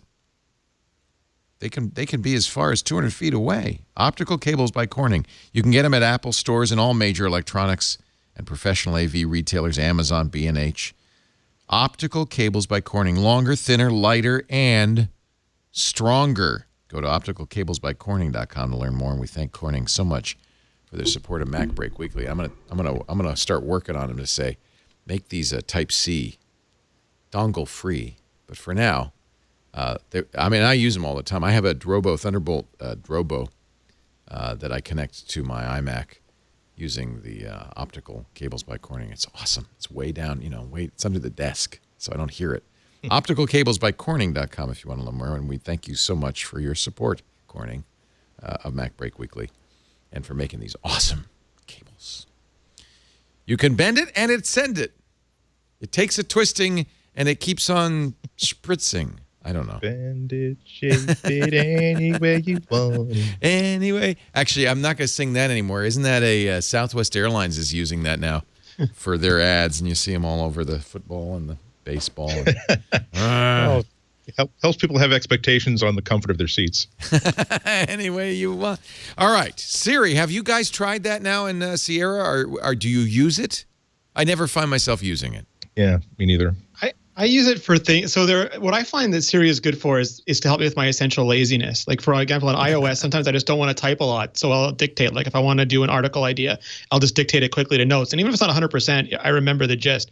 And on macOS, like, if I don't want to drill through a directory structure and I remember enough about a document that I don't remember exactly where it is, I can just say, yo Shindig, find me this, and a lot of times it pulls it up, or just weather, or any sort of bit of information that I'm too lazy to click through. It'll provide me, and in that sense, and it's persistent. What I like is it doesn't go away like it does on iOS. It'll stay there, and you can reference it. So if I'm typing, I can just say, look this up for me, glance at it, type it, keep typing, and you can even pin it in Notification Center. So if you want it persistently to be there, every time you swipe Notification Center, you'll be able to refer back to it. So it's still not fully developed. You can't do HomeKit or some other things with it yet, but they did give it some really nice, very Mac-centric features. Yeah. Settings. Settings are great too. I don't want to have to go look for a settings panel. I just tell it to toggle the setting. The other day I was watching a video and I just said turn on subtitles, and my friend was blown away. It's like it takes me forever to find that every time, and it just those kind of things it's really helpful for. Well, and I have now the Google Home. I've had Amazon Echoes in every room of the house practically, or the Dots, and Siri's everywhere, and my phone, and I love it, but I just never think of using it, and it's like it's you almost have to train yourself to use it more often. Yeah, that's the problem of a lot of features that have been in software we've been using for years, and we just didn't know it because we haven't gone looking for it, or we're not in the sort of workflow in which it's relevant. Right, or your muscle memory is you press Command Space and you type in the Spotlight, Yeah, and it's like, because I'm joking about like yelling at Becca in the next room, but I have Alexa in the next room for anything that I would typically use Siri for. I will just literally say, Alexa, what's the weather in New York City in 2 days? And because it's just how I'm trained to do it. I kind of, oddly enough, if Siri could work via the keyboard, I would be using it all the time, because I use Spotlight all the time. Oh, so, you can't type function or something? You can. You hold it down. The same thing does Spotlight. You hold it down for a few seconds and Siri will pop up. Okay. But that's the difference. It's like I still have to speak what I want to do. Whereas for years I've been trained in Spotlight to search. It's my application launcher. It's the easiest way for me to launch anything. Yeah. But I would easily hit Command Space and then type, do I have any appointments next Tuesday afternoon, and then just have it simply speak it or say or read it out to me. It's, for some reason, and this is my brain, this is not like I don't think this is a feature deficiency of Siri. For some reason, my brain has not said press Command, hold down Space, and then ask Siri to do something, because when I deal with, that's how I ask questions of people, and I don't press on their ear, put your thumb on their nose, and then say, are we driving together, or are we going to be taking separate cabs over there? And then listen for the answer. So I'm just not trained to do that. I got to try this. Carl RJ Every year I do an article saying, please just conflate Siri and Spotlight already, because there was just type on WebOS, and BlackBerry's had something similar, and Google Assistant shows it too. Like, sometimes I just can't speak or don't want to speak, and I should have the same query engine regardless of my input medium. I should be able to type into it, speak into it, do hand signals if their AI gets smart enough, but I just want that to be one system that I can query. I've talked to Apple about this, and they're really adamant about how Siri is a voice thing. It's not a type in thing, and I don't understand. I don't know if that's dogma or that's something about how the system. You can do it though. If you ask Siri something and it answers, you can go edit what you asked it. You can type in anything you want, and it will tell you. It's just Just take some of the code from the Newton message pad, which still works great. It's schedule an appointment with Larry at next Tuesday at 2 p.m. Then, okay, it's my job. I can't do that yet? It seems like I should be able to do that. I can't do that. You can do it in Siri. I don't think you can do it from Spotlight. Oh. You can't. There's no way to type it in unless you're using a third party. Maybe somebody should write a little text to Siri thing of some kind. Maybe we should do. Maybe I can do it if this then that rule, in which I will have it talk to Alexa, and then Alexa schedule something. The sound of that is something quite atrocious. Whoa. That was funny. I'm sorry. RJ said he said supercalifragilisticexpialidocious to Siri. Supercalifragilisticexpialidocious. The sound of that is something quite atrocious. And he didn't get that at all. He got it. What did you say that Siri said? You said Siri translated that into some crazy for califragilisticexp halitosis. So that's. It might be a pronunciation. Maybe are you Scottish there? But sometimes they have several quippy little comments. Well, that's obviously that's one of them. Yeah. I guess it's just muscle memory. It's just training me to press and hold command space a little longer, and then say something. And actually could be something that the touch bar can help you out with by not necessarily always being keys, but also being, hey, do you realize that you can do this? Or watching what you're doing and saying, oh, the next time just say this. That would be useful. Hey, I noticed you typed this, but you could ask Siri to do that. That would be useful. Yeah. I think something does that. Maybe Cortana. Somewhere I've seen that. Next time you're writing a letter. Cortana's really great. Yeah. Cortana is one of my favorite things about Windows 10, even though I'm not even a daily or rarely a weekly Windows user. Just the ability to have a window that's here that will just take my questions and do stuff with them, and the ability to type into them, as well as having voice if I want it. That's pretty darn cool. Although I haven't installed it on the devices that it's available for, so that says everything about it. In other news. Apple News, 70 million users. That's kind of I used it a lot during the election cycle. Yeah. In fact, I kind of miss it on Android. I haven't found a kind of, and it's funny because I really, really complained about Apple News when it first came out. But it's gotten better and better, I think. And not because I'm training it, but just because I think Apple's gotten better at it. They're investing heavily in it. Yeah. And so now it's a great news aggregator, first source news aggregator for me. 70 million users. That's, I don't know, is that a lot given how many iPhones are out there? I guess it's pretty good. It's really pretty though. It's I hope that the future of iOS is going to take its design cues off of how pretty this news app works. I've been sort of deeply immersive in the iOS, the iPhone 7, and so I'm trying to do as much things as possible with it. And it's like all the blandness of stock iOS, all of the utilitarian stuff. My God, there are words that are really, really thick, and there are colors here, and it's very, very pretty. It really gets you excited about some of the design work that Apple's putting into their iOS apps. There's a rumor that someone on Eddie Q's team just had an idea for this design, and they let him go with it. So all the Eddie Q apps, which is news and music, and I think Home. I'm not sure if Home has the same. The bigger, brighter, more. I like it. More beautiful or something design language. Yeah. Renee, how much is a good cup of coffee in San Jose? $7, $6? Yeah, it's a lot. You use Instagram a lot. Yeah, it's a lot. Yeah, however much is, I'll put that money in an envelope and mail it to one infinite loop with the person who came up with this design that apparently and enough for a muffin for Craig for letting him run with it, because I absolutely love it. By the way, 70 million is up from 40 million last year. So that's almost doubled in size. And now Apple, remember, killed iAds. They have now done a deal, weird, with NBC Universal to sell in-app ads on Apple News. Can somebody explain that to me? This comes from Recode. Publishers who put content on the app, of course, could still sell their own ads and will keep 100% of the revenue. But if there's remaining ad inventory, instead of Apple selling it, NBC Universal will sell it, and just like Apple, will keep 30% of the revenue. See, I'm probably out of the loop on this, but I just assumed that was like a Googly, Bing, Yahoo sort of a thing, and I never even considered that NBC Universal would be an ad partner for something like this. Well, and when we talked about it yesterday on iOS Today, I said, well, that can't be NBC Universal. It must be Comcast, their parent company, because does NBC Universal have a big division of salespeople. Apparently, they're going to create a dedicated sales group just for this purpose. It's interesting. Yeah, it's a strange I think the huge deal. advantage I think the huge advantage News and why we see the uptick is when News was like this big secret project at Apple and nobody knew about it. At the same time, they were making this -1 home screen Series Smart thing and nobody knew about it. So you had News in there, you had News in News, you had News in Safari, and they never sort of worked all together. And now it's all unified. So if you go to that widget screen, you see the News widget there. If you go to the News app, you see it. It's all in one, like it's all sort of one system-wide thing now. And that, for publishers, like it's not easy out there. The ads are getting worse. The revenue from them are getting worse. From mobile, it's terrible because a lot of people don't convert on mobile. Like they'll browse around in mobile, but then they'll still go home on their computer and put up 19 tabs and check every single different version of whatever it is they want to buy. So I don't know if this will be an improvement, but we're getting to a world where we live with AMP and we live with Facebook Instant and we live with Apple News, and we're no longer in control of our own presentation layers. It's nice to have one button to push and you get the news. And they've aggregated a lot of sources.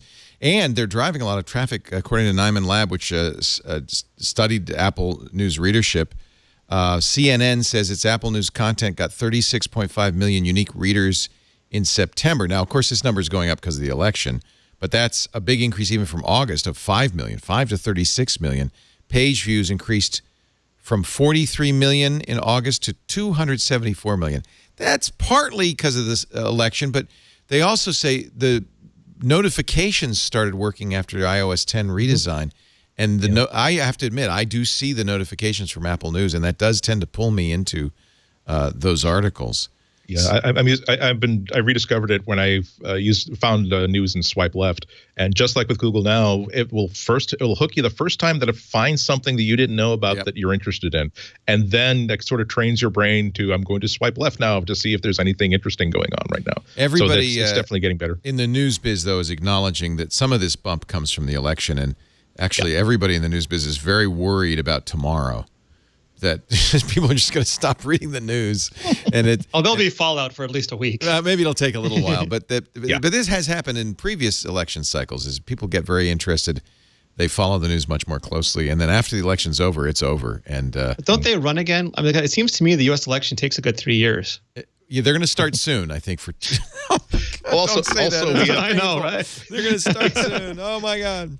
Also, keep in mind that if anybody who is in the news knows that we have an unprecedented situation in which if the person who is well behind and can only by a miracle win this election loses, they have not promised they will accept the results of the election. So there's probably going to be reasons for people to deepen that. And the good thing that they're not just giving you news about the election, they're also, oddly enough, one of the things that got me into Google now was when it first said, oh, by the way, I noticed that you've been doing searches on Bob's Burgers. Next week, there's a new episode. Like, oh, that's great. I thought that was a rerun. Thank you. Well, they're smart. Both the New York Times, the Washington Post, I see McClatchy, they've all dropped their paywalls for today, hoping to attract a big audience who might stick around in future. And I admit, I decided that the Washington Post did such a good job with its coverage that I decided to subscribe to it to support Jeff Bezos, who apparently, I mean, I'm sure he's running at a deficit, has just decided, this is my duty as a mogul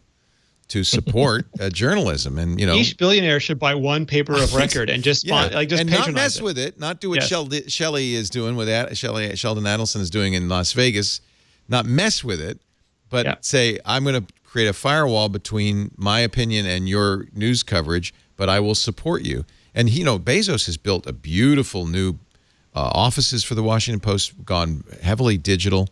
It's $10 a month subscription. Yeah. But I feel like, you know what? I want to support. I want in my little way to do what Bezos has done in a big way, which is support good journalism. I subscribe to the New York Times, but for completely selfish reasons. It's just that it's real journalism. It's an immense amount of content. Sunday, I am now one of those. That's the only print one I get. The only print newspaper I get is the Sunday Times. Yeah, and it's like I get no work done because after I read my morning comics, it's like, okay, let's see what's in the Sunday edition, and I'm just reading, and I don't think I can afford to pay $10 a month for every newspaper, every magazine that I want. But New York Times is it's not just once again I have to change all my credit card numbers for a card that Again, I got a new card in the mail after not knowing that something had been going wrong.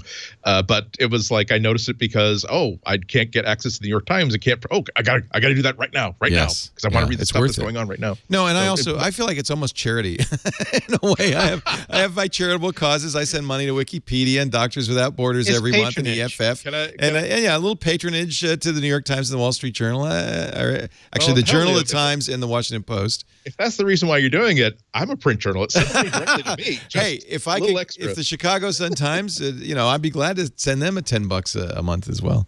Bloomberg also benefited from the Apple News update. Unique visitors to its Apple News content spiked 500% in October, and that's also because it got into the top stories.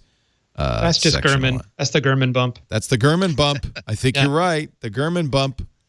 Wow, he's paying for himself there. I hope Mark got a big deal at Bloomberg because he's paying for himself up there.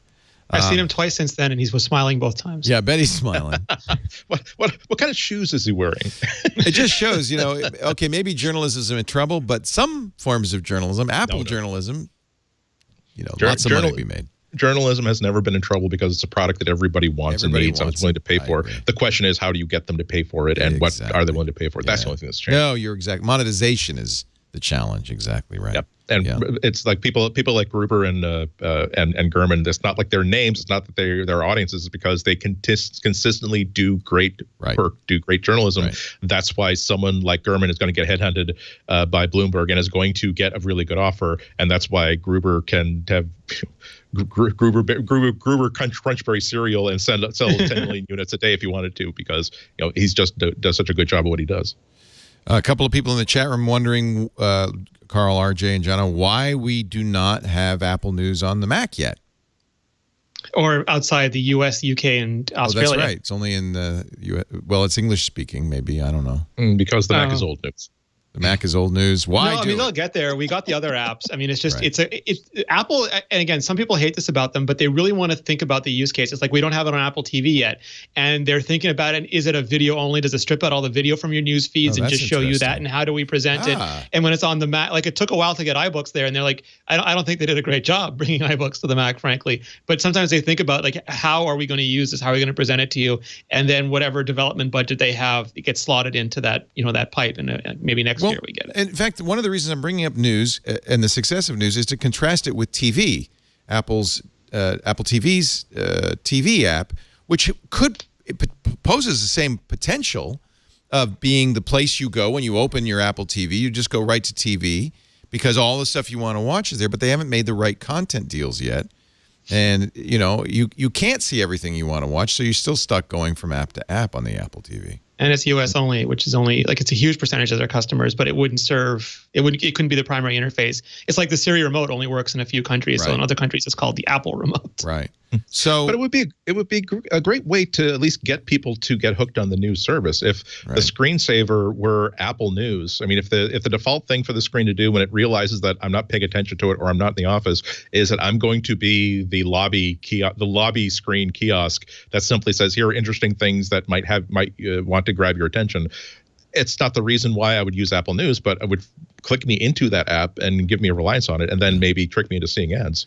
I kind of buried the lead here. I think the most interesting story of the week was this Steve Jobs email from 2010, a year before his death, and we got it because of the Samsung lawsuit. This was revealed last week as part of the discovery.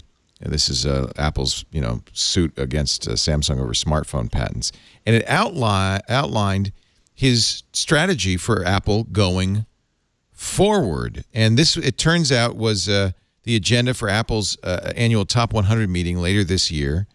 And I don't know if you guys have read it yet. Let me just kind of I think it leaked a few years ago because I remember reading it. You've seen this before? 3 years ago. Oh, okay, all right. Well, maybe I take it back then. No, it's a fascinating read. 2011 strategy. 1. Who are we? That's good. I like it. Head count, average age, VP count, percent new membership at this meeting. What do we do? The questions are interesting. Post-PC era, Apple is the first company to get here. Remember, this is 2010. Post-PC products, now 66% of our revenues.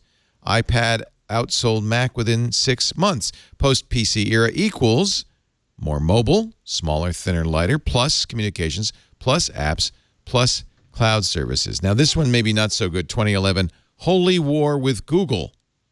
Well, he tried. He tried. All the ways we will compete with them. Primary reason for this meeting. You will hear about what we're doing in each presentation. 2011, he declared the year of the cloud. We invented the digital hub concept. The PC is hub for all your digital assets. I remember asking, who was it? I think it was Craig Barrett of Intel at a CES 10 years ago, what the future of the PC was in a coming post-PC era. He said the same thing. And I mean, he may not be Apple invented this, but in probably around the year 2005, he said, well, it's the hub. It's the hub for everything. I don't think we see that anymore, do we? I don't think that that's actually what the PC is anymore. PC now, just another client. Jobs continues. Alongside iPhone, iPad, iPad Touch, Apple is in danger of hanging on to an old paradigm too long. I think by which he means desktop. The innovator's dilemma. Google and Microsoft are further along on the technology, but they haven't quite figured it out yet. Tie all of our products together so we further lock customers into our ecosystem. Boom, boom, boom. And then he got this one off a little bit. 2015, new campus. It does have fudgeable. Yeah, 2 years. You know what? That's something that ambitious. iPhone 4 Plus is fun too. Yeah. iPhone these- 4 Plus with better antenna. I guess he realized the problem. Processor, camera, and software to stay ahead of competitors to mid-2012. LTE, mid-2012. Low-cost iPhone model based on iPod Touch to replace 3GS. So he's already talking about the bifurcated iPhone strategy that Apple later implemented and still does with the SE, but the 5C I think and was with the first of the those. 5C, yeah. So at this event, this is his agenda. Show Droid and RIM ads. Verizon iPhone. Business and competitive update. iPhone 5 hardware. Confidential. I guess is that redacted or what? I don't know what that is. Probably Siri. Siri? Oh, maybe. And then talking about the iPad, ship iPad 2 with amazing hardware and software before our competitors even catch up with our current model. And they did. I mean, the iPad 2 came out, and then the HP touchpad, and Right. it was Garbage. not pretty. Garbage. iOS strategy catch up to Android where we are behind. And they did. Notifications, check. Tethering, check. Oh, there's Siri. Speech, check. And leapfrog them. Siri, ... This is I love reading this kind of stuff because, you know, as we've been following this roadmap for the last 6 years, and it's interesting to see how much of this roadmap actually was set by Steve, how much he understood when it comes to mobile me strategy, catch up to Google Cloud services and leapfrog them. Didn't quite do that with PhotoStream and cloud storage. Deeply integrates Google Cloud services, way ahead of Apple, Google apparently, in cloud services for contacts, calendars, mail. I would argue still are. Make Apple ecosystem even more sticky. What was Telluride? Was that a hardware or software? I think that's one of the iOSs, but I'm not positive. Okay. They're all named after ski resorts. Right. But this does help out anybody who's about to say, "Oh, well, Apple doesn't care about this," or No, they're Apple thinking about all this. on this. Exactly. Even if they don't necessarily translate everything they're thinking about into a working product or talk about things, I do think that this is an era in which, even if it's against their will, they have to talk a little bit more about their plans and why they make certain decisions. I think that we're seeing a lot like there was a no, it wasn't Inc., but didn't Phil give a long talk to somebody about Recently, the Guardian. The Guardian, right? Independent. Or Independent, yeah. About here's the decisions that went into the new MacBook. Here's why we had to do the things that we had to do. Whereas I think if 3 or 4 years ago, that would have been much more rare and much more of a news event in and of itself, because they usually at that times they would let the product speak for itself.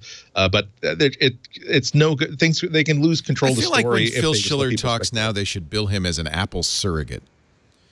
I so? really feel like he's spinning.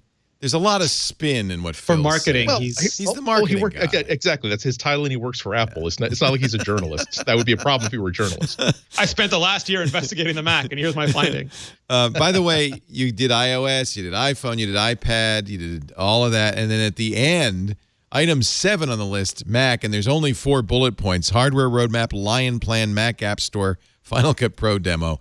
Even in 2010, the Mac comes in. The only thing the Mac's higher than is Apple TV. Which has more list items. But I mean, Mac was mostly... Oh, Telluride was iOS 5, Leo. iOS 5, okay. Yeah. Anyway, this is in QZ, and I apologize if we've seen it before. It's the first time I'd seen it. It's super fascinating. It's very fascinating. It's still fun. Yeah. And this is why, by the way, this holy war with Google, which then eventually bled over into a holy war with Samsung, is ultimately a bad idea because it's things like this that leak out in discovery. It's great for us, though. It's great for us. Historians who love Apple. The Samsung lawsuit showed us all the prototypes, all the... Exactly. We found out so much. Apple must have just be cringing, though, when I see it.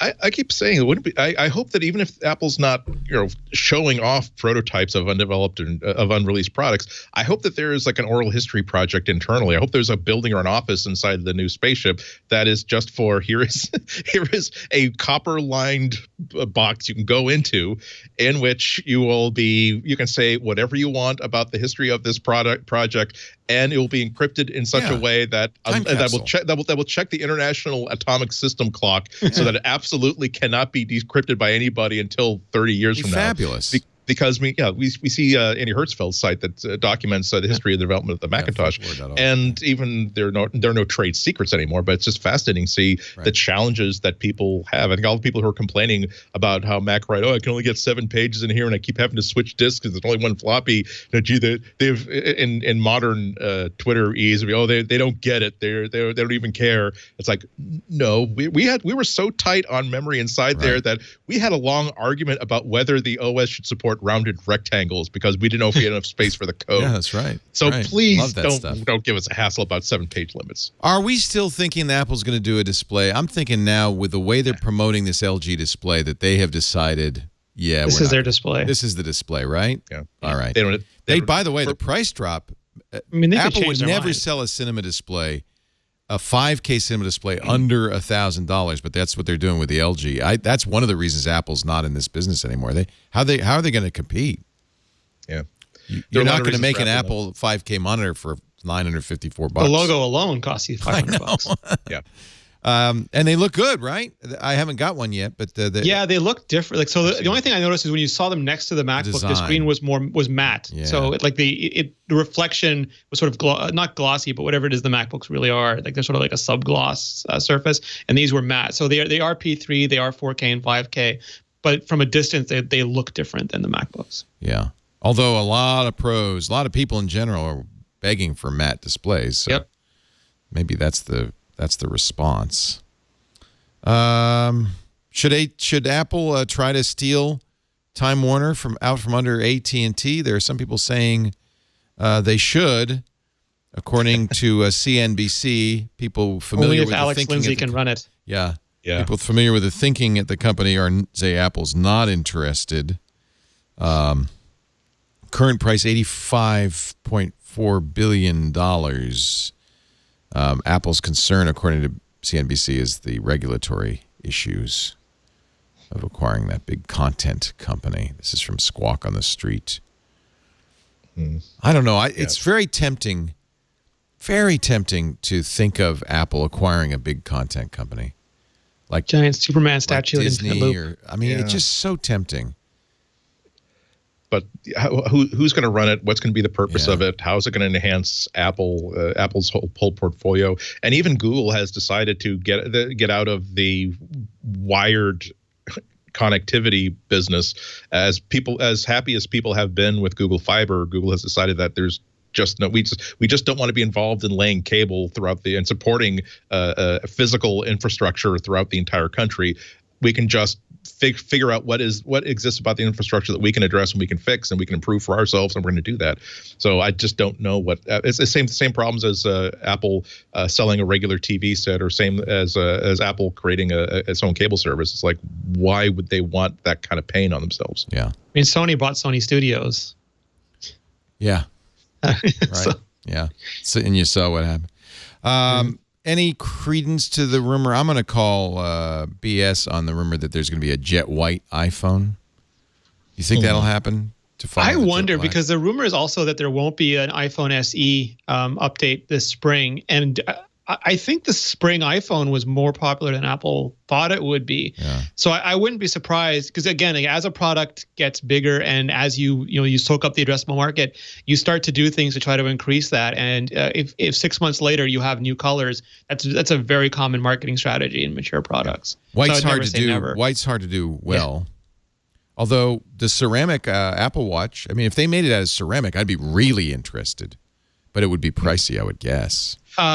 Greg Koenig did a whole thing on producing like the Apple Watch is okay, producing at iPhone scale, and maybe it's like a limited edition or something. But like Andy said earlier, making 1 million of something is really hard. Really hard. Yeah. Yeah.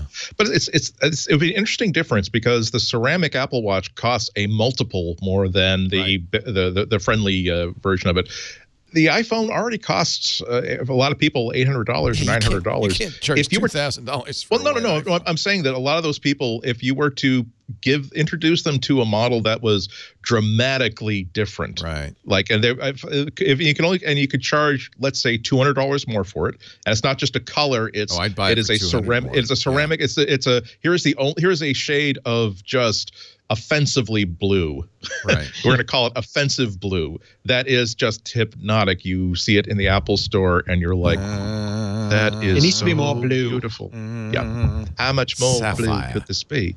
And the answer is none more blue. Yeah. So that would be interesting. Well, and I think Especially- and ceramic is a people- very interesting material because it's a glass, so it's transparent to radio waves, Yeah. but it's tougher than metal. And they said that Apple's been buying CNC machines at like an unbelievable rate. And I think they own, I don't want to say all of them, but they own a vast amount of CNC machines. They'd have to buy so many kilns and get so much production ramped up that that supply chain would be leaking like a faucet. But nothing. Oh, yeah. So we'd know by now is what you're saying. Apple fires 3 million kilns in Shenzhen, China. Yeah. What do you think the failure rate is on the Apple Watch, the ceramic Apple Watch? Do you think there's a I mean, they managed to ship it, and granted in limited quantity, so it can't have been huge. But I think a jet white iPhone, even if it's produced in the same aluminium chassis, it would still be a hot commodity. People have always liked white phones. Yeah, whites, yeah. All right, let's take a break. Your picks of the week coming up on MacBreak Weekly with Renee Ritchie from imore.com, Andy Yanako from the Chicago Sun-Times. Our show today brought to you by the place you should go to buy or sell your old iPhone, Gazelle.com. You probably knew as soon as I said buy or sell. It's got to be Gazelle, Gazelle.com. Gazelle has really made a name for themselves as the place to go when you want to get money for an old device. If you go there right now, you get a quote good for 30 days on a variety of old devices, your old iPhone, your old iPad. They buy, by the way, they even buy broken iPads or iPhones. You can also sell in bulk. So if you're a business and you have, you've upgraded your users and you got a bunch of old BlackBerries, you should contact them. Gazelle is a great place for individuals and businesses to sell their old stuff, get a guaranteed 30-day lock-in, which means you have 30 days to decide. So if you've ordered an iPhone and you're waiting and you know you're going to get it in mid-November or late November or early December, fine, get a quote right now on your old iPhone so that when the time comes, you get the new one, you can copy the data over and then pack up the old one. Gazelle pays the shipping on anything worth more than $1. And you'll get paid fast. You get a check, a PayPal credit, or, and I love this, the Amazon gift card, which they bump up 5%. Now, you might wonder, well, what happens to all those devices? The very best, highest quality devices, the ones that are in the best shape, the best iPhones, the 6s, the 6S Plus, the iPads, the Galaxy phones, you can buy on Gazelle for a very, very good price. Their certified pre-owned devices have all been run through their rigorous 30-day check to make sure they're completely functional and don't have any major cosmetic issues. Although during that check process, they can say, this is, we can see a slight, gentle signs of wear, they say. So we're going to charge you less for that. And you can choose. I want one that looks brand new, or I want one that maybe is slightly owned, but it's still in better shape than the one I'm replacing. Maybe you break your phone or you're getting a phone for a kid. Gazelle also offers financing on devices you buy by a firm, which you can do at checkout and get approved instantly, which really makes it easier to get that new device. 12-month warranty also available for cell phones and iPads powered by Assurant Solutions. And this is a warranty that covers not just hardware defects, but water damage, cracked screens. Gazelle, to buy and to sell. Gazelle. Fast, easy, friendly. Give a new life to used smartphones and other devices and save yourself a pretty penny at the time to boot at gazelle.com. Time for our picks of the week. Andy Anaka, why don't you kick it off this week?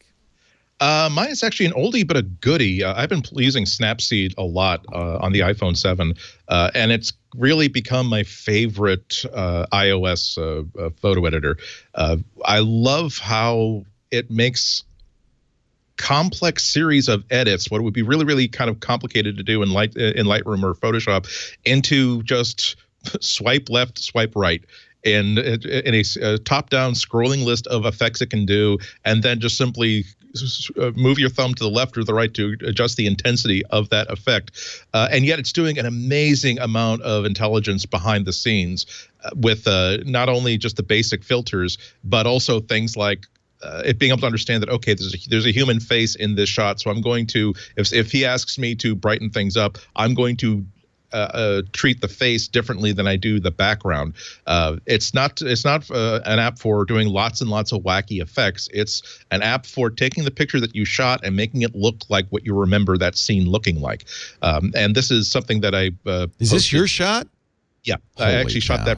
shot that with the iPhone 7 Plus. And I wanted to share. I thought that, well, of course, I'll come home and put this into Photoshop and then improve it. And then I got kind of like greedy and thought, oh, well, I want to post something just immediately. And I just, instead of going into Lightroom, I went into Snapseed.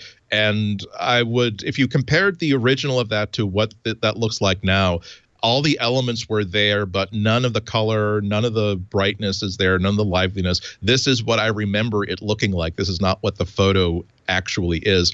And I was able to do that in about like 3 minutes. It was just so quick. The other stuff, I just gave you a link to just that one shot. The other stuff I may or may not have done in Snapseed. Flickr at Andy I is his account on Flickr. Yeah, but just showing you something that I would have assumed that, well, no, I'm doing photography. I want to adjust the tone of the tone of. No, this is actually giving me the exact results I wanted. And if you have a prejudice against Instagram from a few years ago when it really was all about taking a really good picture and making it look like crap. It actually inspired me, the new Instagram, that, actually, oftentimes I will do something in Instagram and then try to replicate it in Lightroom because Instagram got me to a place with the photo that I really wanted to find. Snapseed for me is the equivalent of, what if you are not you haven't been using Photoshop for years and years and years? What if you just said, I want the lights to be not brighter, but just have a little bit more contrast and be a little punchier? It's more like I have a list of things I can play with over the course of 3 or 4 minutes by simply just nudging that slider left and right, up and down. I will stop moving my thumb when it looks like how I want it to look like. And by the time you finish going through these filters, you have something that's really, really pretty. And it's not just for doing screen images. It will handle RAW. It will handle pretty much everything. It's for iOS and for Android. And they just keep adding things and adding things and adding things to it. It was a standalone app a few years ago. Google bought it, and they're clearly putting all kinds of resources into it. If you look at they have, unfortunately, the official product page is a Google Plus page, but that's where they will. I know, but that's where they will show you. Here's all the stuff that every time they make an improvement to it. Here's the stuff that we've added to it, and the number of things you can do with this, and also the number of things it's doing behind the scenes on your behalf. It's like I thought that I'm not quite ready to publish the photo version of my iPhone Plus 7 review yet, but I wanted to give you, here's an album of original pictures, and then, well, no one just posts original pictures, so what if I also show you what it would look like if I were to edit all of them? And I thought that, well, maybe I'll do it in Lightroom. No, that's not fair. Okay, well, maybe I'll use the standard Photos app, and that's good, but now I kind of want to do it all in Lightroom, so I can still say I'm doing this all on the device, but Lightroom, I think, does more than the Photos app can do, as good as the Photos app is. And it's also, I think, fulfills the mandate, the brief of the Photos app better, where you don't have to know what any of these sliders do. You just can play with it until you get a picture that's much better than the one that you originally shot. So really, really happy with Snapseed, and it's really, really gone way up in my book. Nice. I And it's agree free. with you 100%. It's my top photo app on both Android and iOS. It's as a tool for bamboozling people into thinking of more skill and better hardware than you actually have. I don't think it can be equaled. That and Lightroom Mobile. And as Lightroom Mobile is coming on strong, I think in time that's going to be as good as Lightroom Desktop. And this is an example, going back to our conversation about touch versus desktop, of an app that really is still a critical app for me on the desktop. As it gets better and better on the iPad Pro, there may come a day when I don't need to use Lightroom and Photoshop on a desktop. It's actually my preferred mode for editing photos, because the ability to simply have it's like I'm holding an 8x10 color glossy picture, right? And I can actually make this print change under my hands. And I know I've got a screen here that's way bigger than the iPad Pro, but there's something about I'm holding this in my hand. This is in my lap. I'm holding a picture and I'm editing it. And to say nothing of the fact that I can do this wherever I go instead of just having to have a screen and a desk. I'm not as broken up about changes to the MacBook Pro as other people, because if Apple just keeps improving the iPad Pro, there might not be a need for me to have any laptop, Mac or Windows. Yeah. Well, and I think that's kind of the end game, or it's becoming clear that's going to be the end game for Apple. Sad. With the iPad, you can buy any damn keyboard you want. Yeah, I love the Mac, but yeah. Renee Ritchie, your pick of the week. I just want to echo Andy's thing first, because I love Snapseed and I love Lightroom Mobile, and I kind of love John Nax, and I think he had his hands in both of those things. So interesting. I didn't know that. He used to work at he was the head of Photoshop and Lightroom products at Adobe for years and years and years, and then he moved to Google last year. He moved to Google last year, the year before. Oh, interesting. And I've had a lot of conversations about John that makes me think that it's not that some Google, photo love. Every time you think, oh, thank goodness Apple is taking this seriously, it's like, no. They've hired someone who is now really the man or the woman who you really want in charge of this, because they are passionate about photography, or they're passionate about I don't know, bookkeeping or whatever. Renee Ritchie, pick of the week. So I felt super bad about recommending the AirPods, only to have them not ship. But in the meantime, the Power Beats 3 have shipped. I have the previous version of these. Trinity Caldwell got this version, and she's going to be reviewing them. But basically, this takes the Power Beats and it puts the W1 chip in them. So you get the same kind of instant pairing, automatic propagation to all your devices. So if you pair them with your iPhone, automatically paired with your Apple Watch, over iCloud, it goes to your iPad and your Mac as well. If you have all those devices, it'll intelligently switch between them depending on which one it detects is doing the audio streaming at that point. And also for people who just don't like Apple's earbud design, because some people really just say they hurts their ears or it's not the right shape for their ears. These offer a real difference. These are quasi in-ear headphones, but they have the loop that goes around your ear, and they're really sort of made for working out. So you can put them on, throw the loop around your head, and I was doing rowing in them, I was doing running in them. I did a little bit of light grappling in them just to see if I could, and they stayed in really, really well. And some people like Beats, some people don't like Beats, but they sounded pretty good to me. And with the W1 chip, they just work so easily. So if you're desperate for AirPods, or you love the idea of the technology, but you just don't like the AirPod shape, then the Power Beats 3 are something to check out. Very nice. A couple of things for me to mention. We were talking about Linux, and people who use Linux know that you can run a lot of Windows software on Linux using something called Wine, which stands for Wine is not an emulator, although kind of it basically duplicates the Windows API. And many applications, including Microsoft Office, run very well on Linux. And I've often wondered, why isn't there a Wine for Mac? And I just wanted to point out, it's not there yet, but there is a new tool called Darling that is the same idea, Mac OS translation layer for Linux. At this point, the project's pretty new. It doesn't yet run GUI Mac applications, so I'm not recommending at this point as something to use. But the good news is somebody's working on this, and if you want to get involved or support it, or just let them know you're interested in it, I think that would be fantastic. If you could run OS X executables on Linux, that would be one way to solve this whole issue. So we'll keep an eye on that. And you had mentioned in the past, I know you both loved Vesper. taking app, which kind of went out of business, sad to say. There's an app that I haven't used very much yet on the Mac App Store that is a featured app today called Bear that will import your Vesper notebooks and give you a similar experience with some nice features. You can use Markdown if you want. We've seen enough notebooks now to know that, this is a fairly crowded category.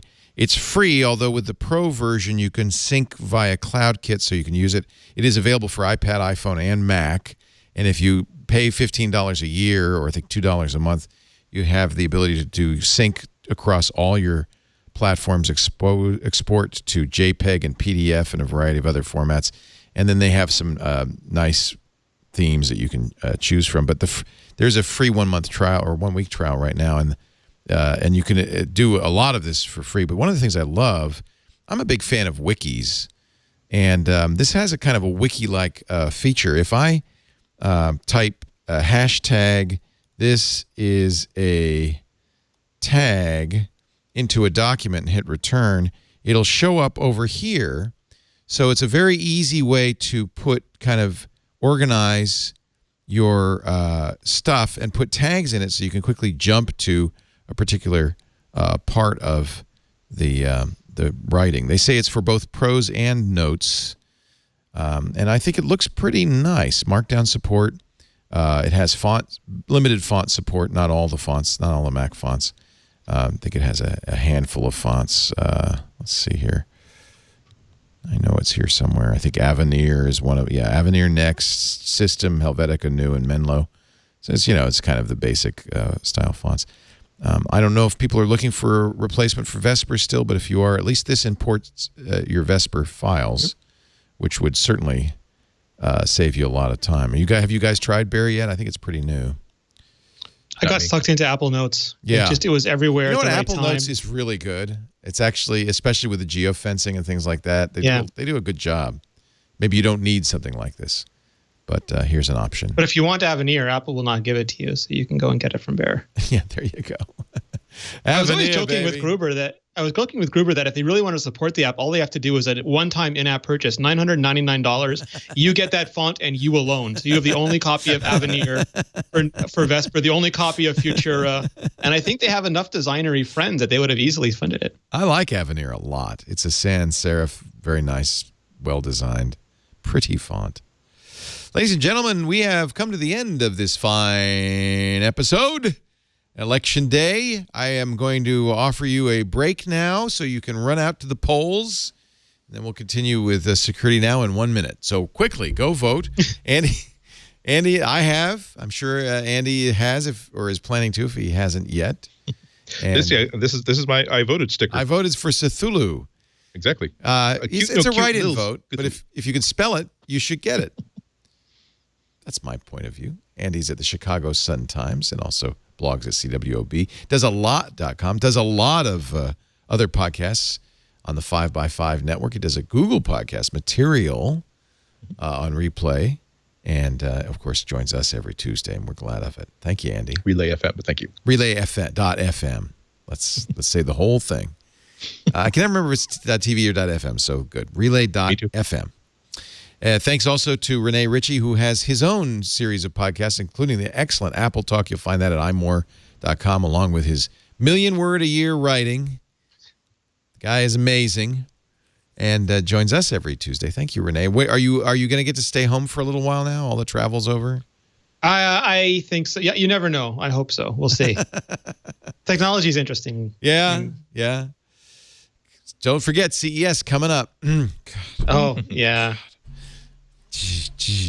I know. We'll see everything we're not going to get next year. We do MacBreak Weekly every Tuesday, 11 a.m. Pacific, 2 p.m. Eastern Time.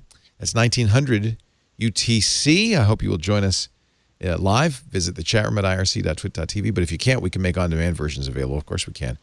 We have the technology. Just go to twit.tv/MBW for your audio or video download, or subscribe. That way you'll get every single episode, and you can choose iTunes or Stitcher or Slacker or TuneIn, Internet Radio, or the many Twit apps on almost every platform, including Roku and Apple TV. And So there's plenty of ways to get it. But if you subscribe that way, you get it every single week. Yes, I saw it. Zune. It's available on the Zune. We could probably take that off now. Twit.tv/MBW. Thanks, guys. Thanks for joining us. Thanks to all of you. We'll see you next week. Andy. Thanks, Carson. Back to voting and then to work because break time is over.